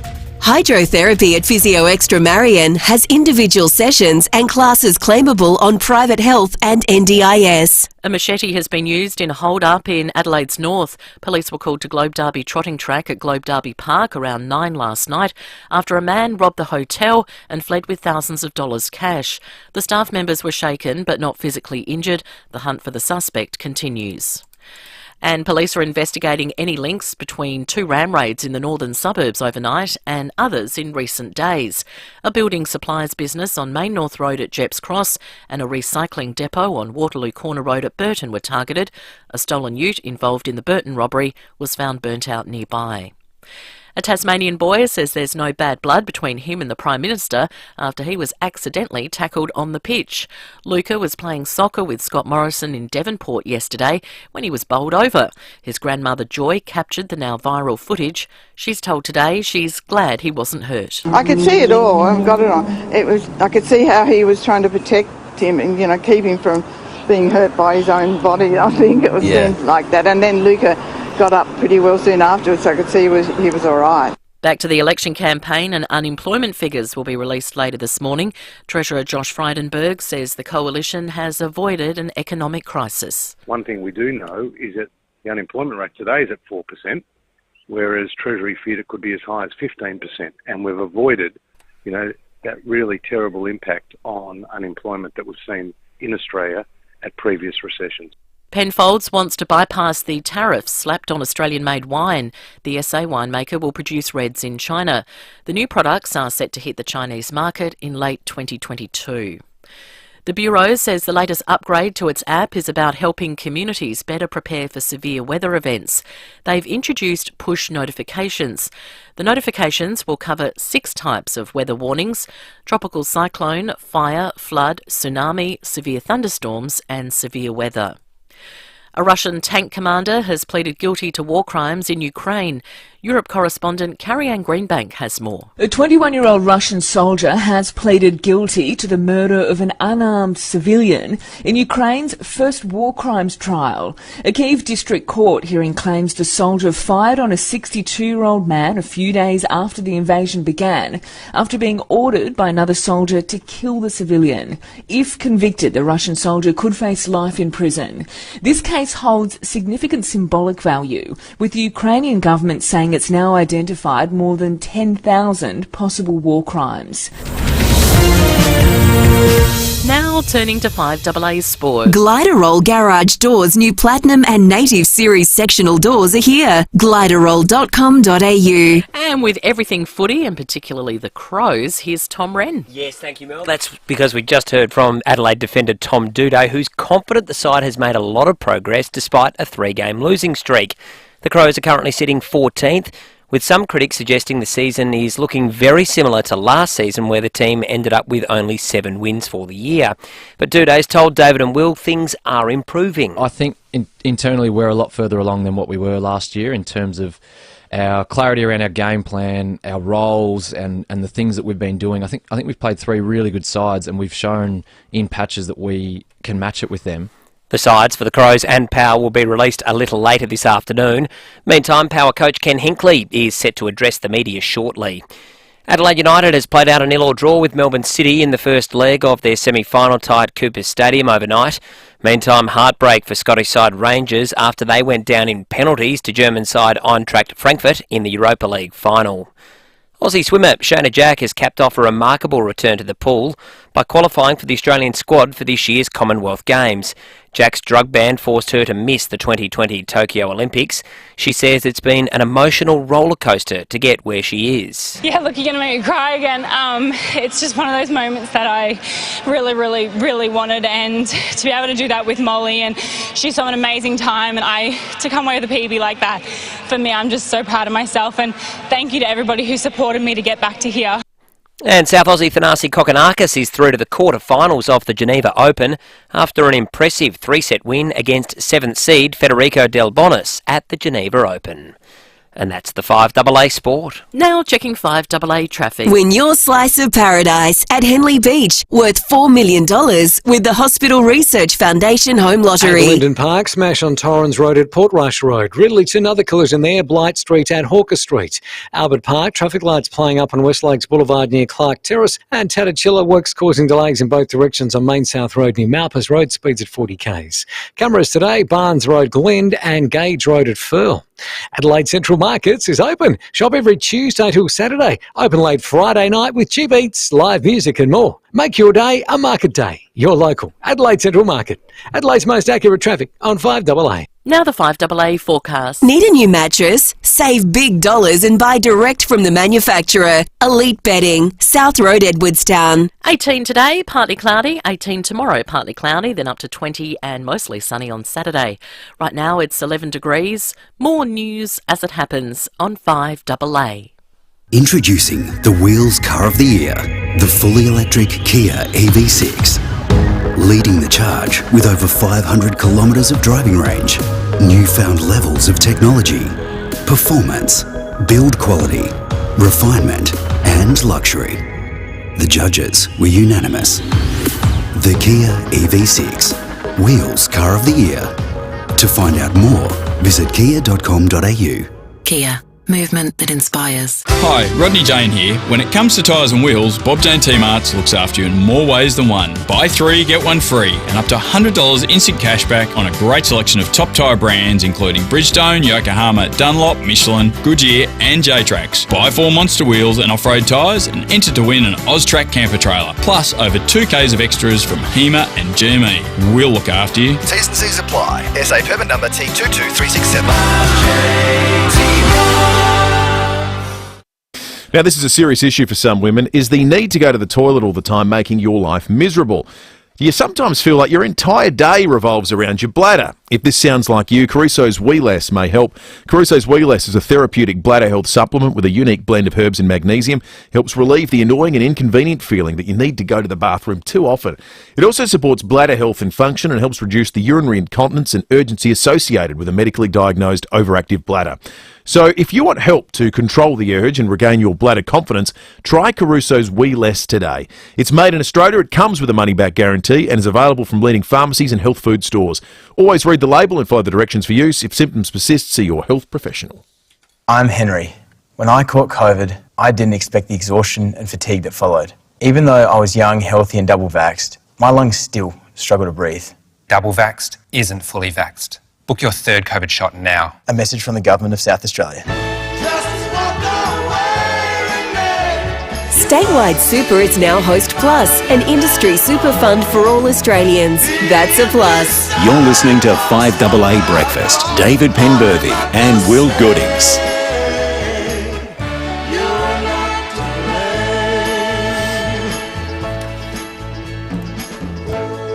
21 minutes to 9. Do you or your kids play footy? Well, you could win your team $2,000 cash and some sharing footies. All you need to do is go to 5AA.com.au to enter. All thanks to the Hyundai Staria Load, the only van with ANCAP 5-star and platinum safety ratings, and $13.95 Adelaide's 5AA. You turn my mic off. Sorry about that. You're drinking your kombucha. I know. It's been a lot. You're really mesmerised by it. Yep. I don't know. You're going to become as a real hipster. You come in wearing a scarf and coming with an underbeard. Yeah, that's right. Yeah. You'll be a vegan or something. Beanie with toggles hanging off the side. Big work boots. I might find it hard to go on under those circumstances. Some Canadian snow boots. One of the big stories this morning that I've been monitoring is the really concerning sounds that are coming out of Metricon Homes, massive builder. Their headquarters are in Victoria, but they build a lot of homes here in South Australia. I bet we've got people listening who are currently building with them, who are reading the news with a degree of consternation. We've been in touch with the CEO of the Master Builders Association here in South Australia, Will Frogley, who's told us off air that he believes some of the rumours are a little bit overblown, says it's time for cool heads. Metricon's had a rough week with their CEO and founder suddenly passing away. He says they're dealing in a very challenging environment with price increases, the likes of which the industry hasn't seen in over 40 years, as well as COVID, industry shortages for staff and labour. He says, I suspect the headline is a bit overblown. I'm pretty confident that they'll be able to get through it. They're going through a challenging time, but so is the whole industry. The level of appetite for building around Australia caught everyone off guard, and especially so in South Australia. When the home builder grant come up, the South Australian government had 14,000 applications to build a home. He says that the recommendation is for anyone who's got concerns over a current build, talk directly to your builder, and there'll be more that comes out in the story today with Metricon meeting with the Victorian Treasurer to update the Victorian government on the situation there. Well, the acting chief executive, Peter Langfelder, he's quoted in today's Tiser as saying, there is simply no basis to these rumours. Metricon is a strong, viable business without any solvency problem. Now, I don't know why you'd say that publicly if it's not true. Yes. So for him to say that, and I'm sure that he's been pushed into that job on account of his abilities. That's a reassuring statement, isn't it? Absolutely. Yeah, and you're right. There's no need to make public statement if things were really on the brink. We've seen this play out a number of times in recent years, builders that have come to grief. None with the size and reputation of Metricon, mind you, so that bit's surprising. If you are someone who's building with Metricon, 8223 text us on the Telstra Storm Out Barker text line. You got any cause for concern, or as far as you know in the conversations you've had, is it all smooth sailing? We'd love to hear from someone who's dealing with the business directly this morning with these sorts of stories in the paper. We have a $100 Uggs to You voucher to give away this morning. We are testing the theory that there are just some things that every Australian knows how to do. Sandy in Birkenhead, what is one of those things? Hi. Yeah, I think we all know how to offer a hand when anyone needs it. Yeah, we're all friendly and helpful. Yeah, I reckon that's a nice lovely entry, suggestion, Sandy. How often do you hear, after fires and that someone's, living in a donated caravan from one of their, next door neighbours, or moved into their shed, their granny flat? That's a good entry, Sandy. Thank you for that. Let's go to Plimpton Park. Paul, good morning. Yeah, it's not quite Plimpton Park. I'm actually on yard duty at Strathalbyn Primary School. Oh, how's the behaviour going this morning, Paul? Oh, they're excellent. Good. The boys are kicking footies. Just make sure if there's any kids playing soccer that Scott Morrison doesn't turn up. Well, the kids would go to school very happy if that happened. All right. They'd all be laughing. Anyway, I thought the great Australian thing that everybody can do is to use that negative affirmative. So people say, how are you? No worries. Can you help? No problem. How's your day? Not bad. Yes. That's quintessential Australian English. Yep. How's the weather? Not hot. Yeah. How you going? Not bad. Yeah, that's good. Thank you, Paul. Thanks, Paul. Let's go to the Adelaide Hills. David, good morning. I was going to say that we quintessentially know how to mumble our way through the national anthem. Because nobody knows the words. You're We are right. terrible at singing anthems. There is a gap between singing it and not singing it, and we occupy that gap as a nation. So strange.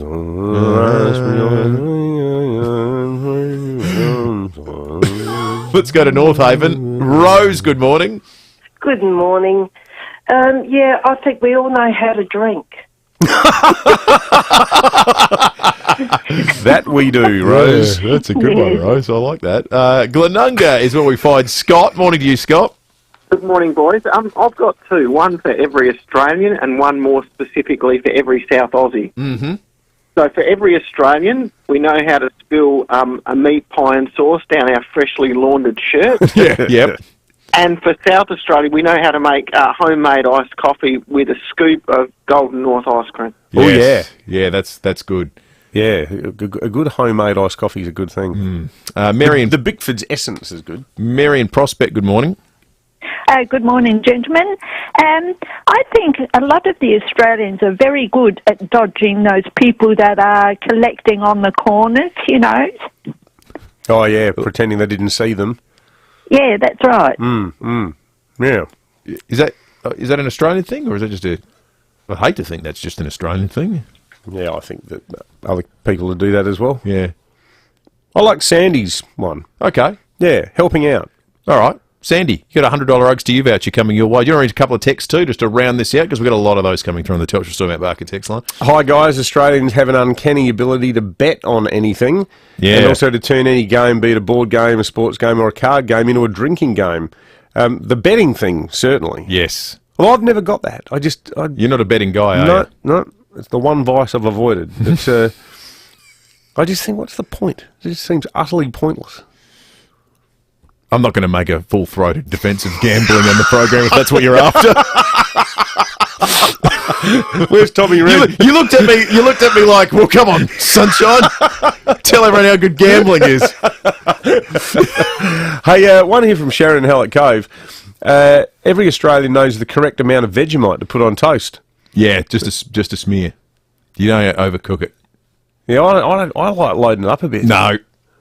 I like really laying it on with a trowel. No, that's not right. I think every Australian just knows that Vegemite is awesome. Yes. Like, I had some Vegemite last week, and I said to Kate, how good is Vegemite? Like, how lucky are we to have Vegemite? And invariably, any other country, you give it to someone and they go, ugh, what is that? Yep. Superb.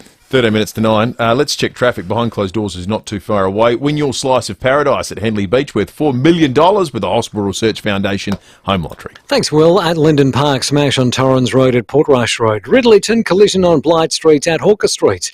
Albert Park, traffic lights playing up on West Lakes Boulevard near Clark Terrace. And Belair, trenching works on Main North Road near Manouta Drive, affecting both directions, speeds at 40 k's. Keep an eye out for a camera to OG Road at Marden. Watch Colin Firth and Tony Collette in the new drama series The Staircase, based on the thrilling true story of a crime that shocked the world. Stream The Staircase now on Binge. Adelaide's most accurate traffic on 5AA. Don't miss 5AA's coverage of the 2022 federal election this Saturday night. We need a future made in Australia. Join Matthew Pantella straight after the footy as the numbers roll in. The election is in the hands of the Australian people. Who will triumph as Australia decides? We'll keep you up to date with the very latest throughout the night. I want to go one step further. Election 2022, Saturday night from 10, straight after the Crows and St Kilda on Adelaide's 5AA. Hello, I'm Lynn Andrews. For over 50 years, we have specialised in commercial and residential property management. But above all, we specialise in people, helping to make life easy for property investors and the tenants of their properties. Everyone is treated with integrity and respect. That's the Lynn Andrews way. For commercial and residential property management, we are here to help.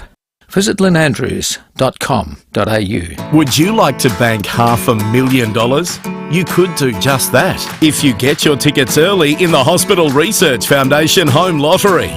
2 early birds will each take away $500,000 in cash. There's no better reason to get in early. Your tickets also stay in the draw for the $4 million grand prize at Henley Beach.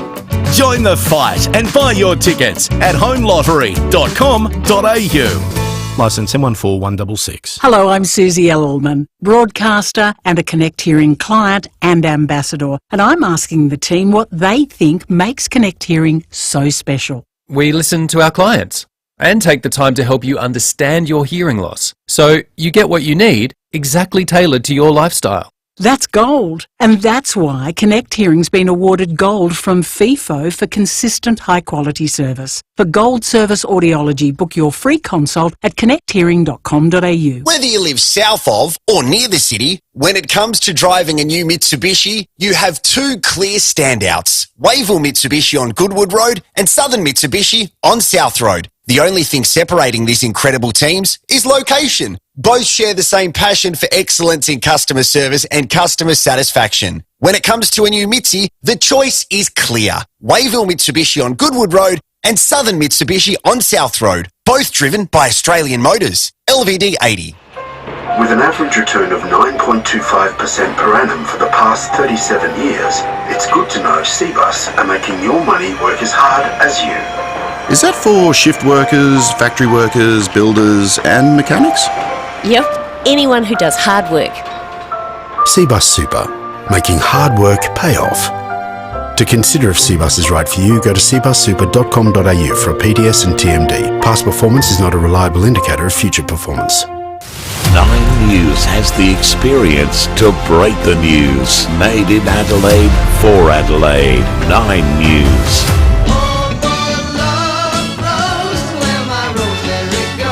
Statewide Super is now Host Plus, an industry super fund for all Australians. That's a plus. You're listening to 5AA Breakfast. David Penberthy and Will Goodings. 9 to 9, and it's time for Fuel Watch. Download the free My RAA app to find the cheapest fuel in an instant. A couple of the cheapest spots, we've seen it. Ex-Convenience Northeast Road at Clemsig, $1.72.5. The Liberty Moringi Avenue, Camden Park, $1.73.5. The OTR Main South Road, Clavelli Park, $1.74.9. The cheapest diesel around, the ex-Convenience Main North Road, Jeps Cross, $1.95.9. Matthew Pantelis will be leading the 5AA election coverage from 10 o'clock on Saturday night, so that's after the Crows-Saints game. That is going to be fantastic. Pants has covered, I don't even want to age him by guessing how many elections over the course of his professional career. He's an absolute encyclopedia of political knowledge. Back, I'd say probably pre-Howard era. Definitely pre. He'd go back to like at least the GST election in '93. Might have even covered a couple of the earlier ones when Hawkey was PM. Yep. But it's going to be great, and I've got to chat to Pants today because I'm going to be part of it. I'm going to call in and offer my bon mots about what's going on and be talking to people on the night, and got to write something on the fly for the paper the next day, which is actually going to be really hard because unlike the state election where we had a result by 8:30, actually earlier, 8 o'clock. You knew by 8 o'clock. Super early. The deadline for the paper was 10 p.m, so you do a piece. Mind you, with total confidence. We didn't think that going into the day. No. I thought it was going to be a Malinowskis minority government. That's right. So, who knows? But I kind of feel that this federal election, who knows either way. Can we talk about what we're doing tomorrow yet? No. Okay. It's going to be fun, You have to listen in. You have to listen in. There you go. That's a tease. Yeah. We're going to be having fun is what we're going to be doing tomorrow, and you can be part of it, and we've got an excellent prize to give away as well, in addition to it being, of course, Meat Tray Friday. That's tomorrow. There's still more to do today, including behind closed doors, thanks to Aussie Fast Transport Solutions, interstate freight, distribution, warehousing and local Adelaide couriers. Call Aussie Fast, 13 13 64. And when we get behind closed... 1395, Adelaide's 5AA. This is Jade Robran. And welcome along to Afternoons. Great to have you with us. It's going to be a real cracker of a show. There's a story in the paper about unusual things that have been flushed down the toilet. Rubber chickens and, of course, vibrators. What have you flushed down the toilet? I've flushed the occasional goldfish down the toilet, but that's about it. And, you know, of course, the family dog and a couple of cockatoos, but no more than that. What have you flushed down the toilet? Give me a call on 8223 0000 and let me know. The other thing I wanted to talk about is political advertising, and the one ad that's been really annoying is the one, you know which one I'm talking about. It's the hole in your budget ad. It's so annoying. Wowzers, it's annoying. And Rowie was walking around FIVEaa yesterday whistling it and driving me crazy, and he didn't even know he was doing it. On the line is Barry Urquhart from Marketing Focus. Hello, Barry. Good afternoon, James. So is this ad working, or is it turning people off? To some marginal degree, you're experiencing walking through the studios and the offices of FIVEaa. That's the very purpose of why they ran that advertising campaign. You can't get that song out of your mind. Is it anything like this? Hello, Frank Walker from National Tiles. Oh, that's annoying too, isn't it? But we all know National Tiles. Is it like that? Correct. There's a realisation. Those sort of advertising campaigns do get in and it becomes part of the vernacular. Gosh, it's amazing, isn't it, that advertising actually works? Who would have thought that? Thank you, Barry. I've wondered why we play these ad breaks on FIVEaa all the time. I had no idea that people listen to them and then go out and buy the products that they're advertising. I, for one, think it's got a future. I tell you what, if the Libs win, I reckon that ad is going to be hailed as a bit of a landmark moment in advertising. Seriously? Yeah. I think it's that pseudoscience. I think it feels just like... Didn't work with Xenophon. I don't know. Well, Xenophon's thing was different, because that was a jingle and it sort of held him up to mockery. Yeah. You know what? Here is me projecting. I just don't want it to be the case. I don't want irritating advertising to work. Actually, Sam, Sam hasn't been abused today. If anyone wants to abuse Sam on account of anything we've said, you've got 4 minutes. The number is 82230000. You don't want him to go out feeling good about his life. Now, one of David's favourite artists has been given an honorary doctorate. Learn to live alongside cringe. No matter how hard you try to avoid being cringe, you will look back on your life and cringe retrospectively. How proud I am to share this day with you. We're doing this together, so let's just keep dancing like we're the class of 22.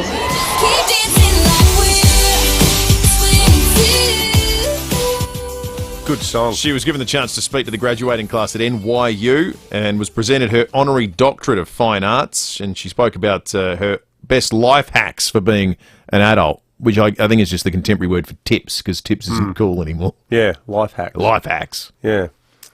I've lost touch with Swifty a bit the last Have two you? albums. You send her a text? No, I don't mean personally. I don't know about her. But yeah, I sort of tap out after 1989. Okay. Such a great record. She wasn't even born then, was she? No, it was an album. Right. Yeah. Graham Goodings is coming up. Metro Friday is going to be tomorrow morning, but between all that, of course, we've got a headline.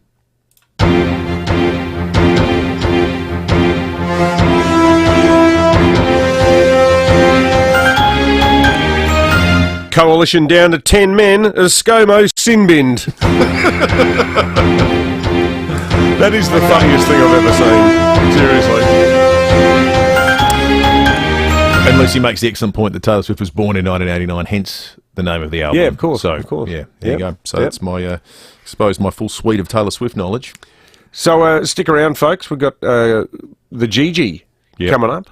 And I'm excited about Saturday night with Pants. It's going to be a cracking evening, and 2 hours. I still don't know if we'll get a result. Yep.